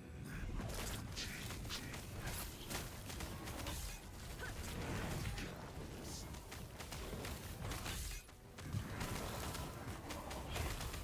This means nothing. The end will come. All the same. Alright, so now we're just trying to get to the Crit avoidance blessing.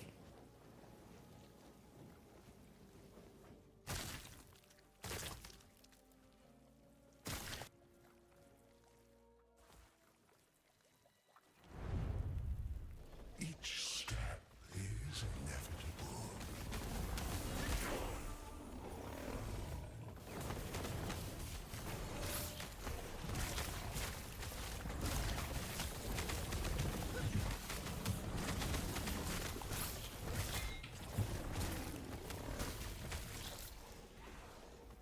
And I think our golem is just so useless.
Gold elemental.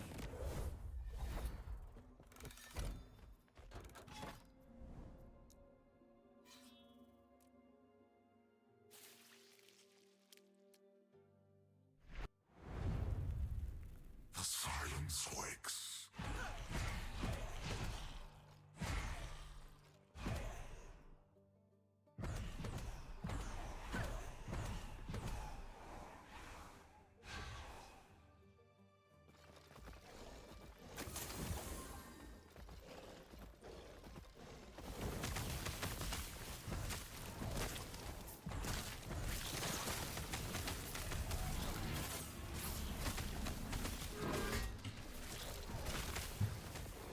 I mean, it's tempting to just go crit instead. I think the main issue with the ignite stuff is that it's kind of hard to build up enough ignite stacks. Obviously, it's possible, but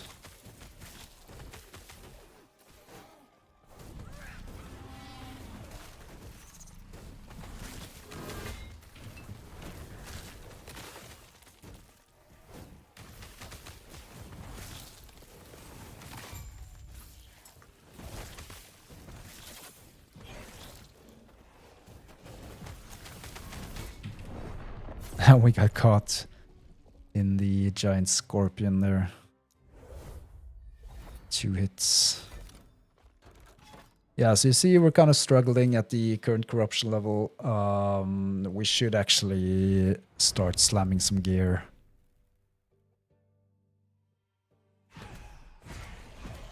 We're not gonna do that right now.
This one is nice.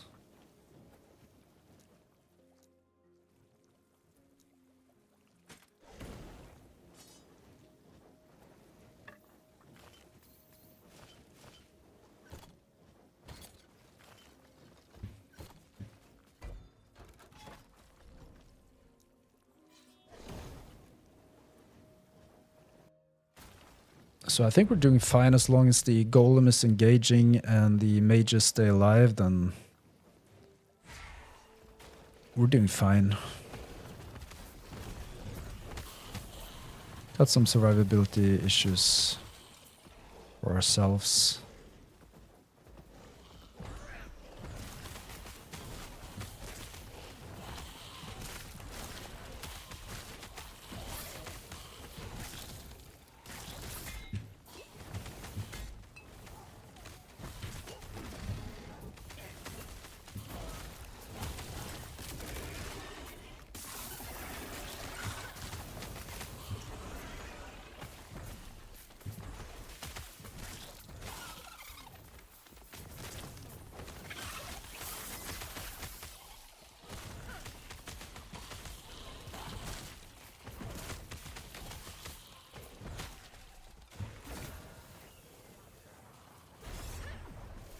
I'm not gonna put the ash weight boots into the nemesis just yet. I want to be a little higher corruption before we do that.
We're just hoarding some idols here for potential future builds.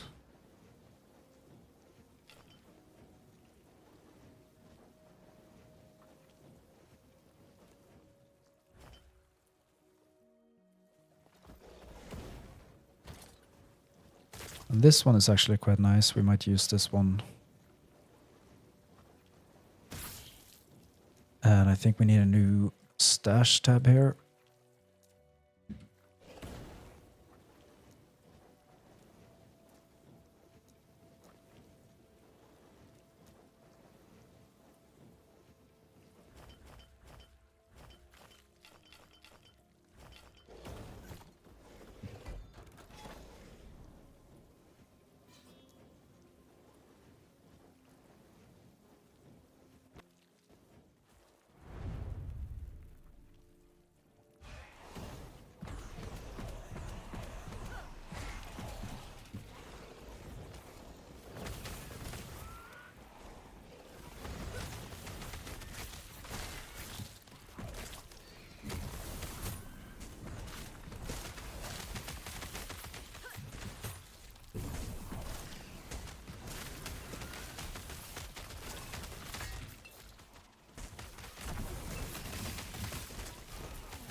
And we died.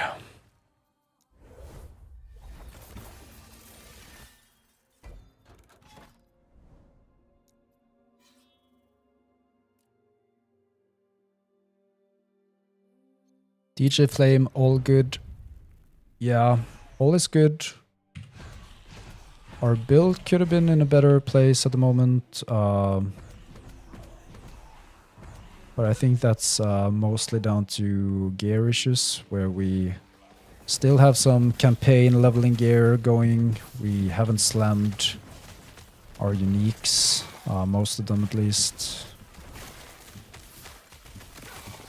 We haven't gotten any blessings apart from the Spirits of Fire timeline, so we got a lot of work to do.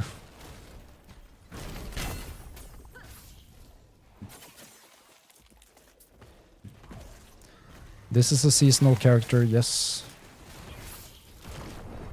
You see here our survivability is not that well. I think we actually just need to kind of spend some temporal keystones just to get the crit avoidance blessing, because it will help us tremendously. Because we're getting critted all the time. If we can defeat the Emperor of Corpses, which I'll be very surprised if we can't.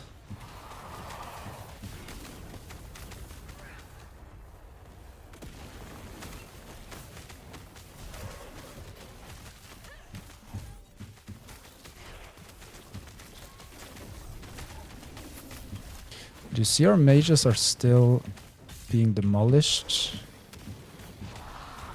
Which is a huge issue.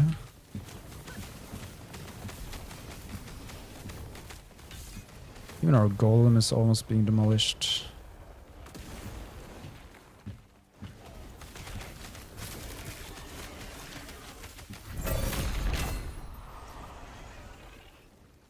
And at least we got the crit avoidance. Not the best roll.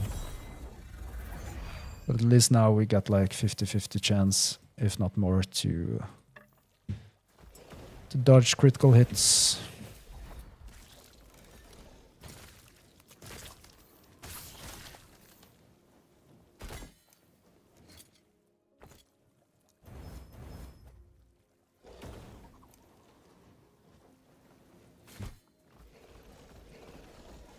So I'm just gonna check here real quick if we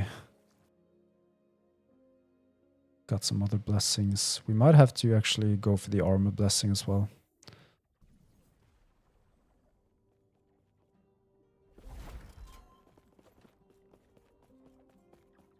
Greetings.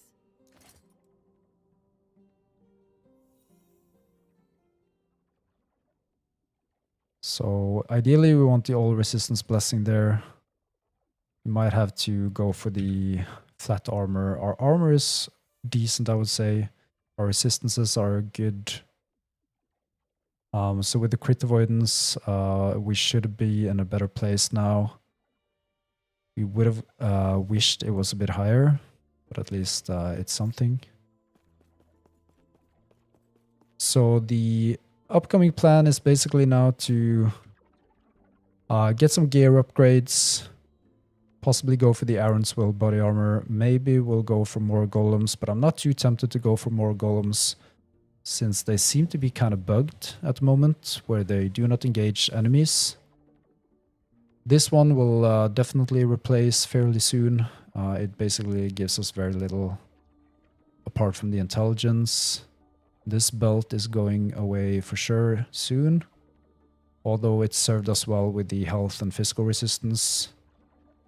And I'm not too sure about using the Phantom Grip Rings. For now, they give us some good skill levels to our minions. So we'll see where we go next. Just have to keep grinding, pushing. But that will be a later stream, because now this stream is ending. And I just want to say thank you to everyone for following it and joining in. It's been a blast. I appreciate all of you. Thank you for showing up, and I'll see you guys later.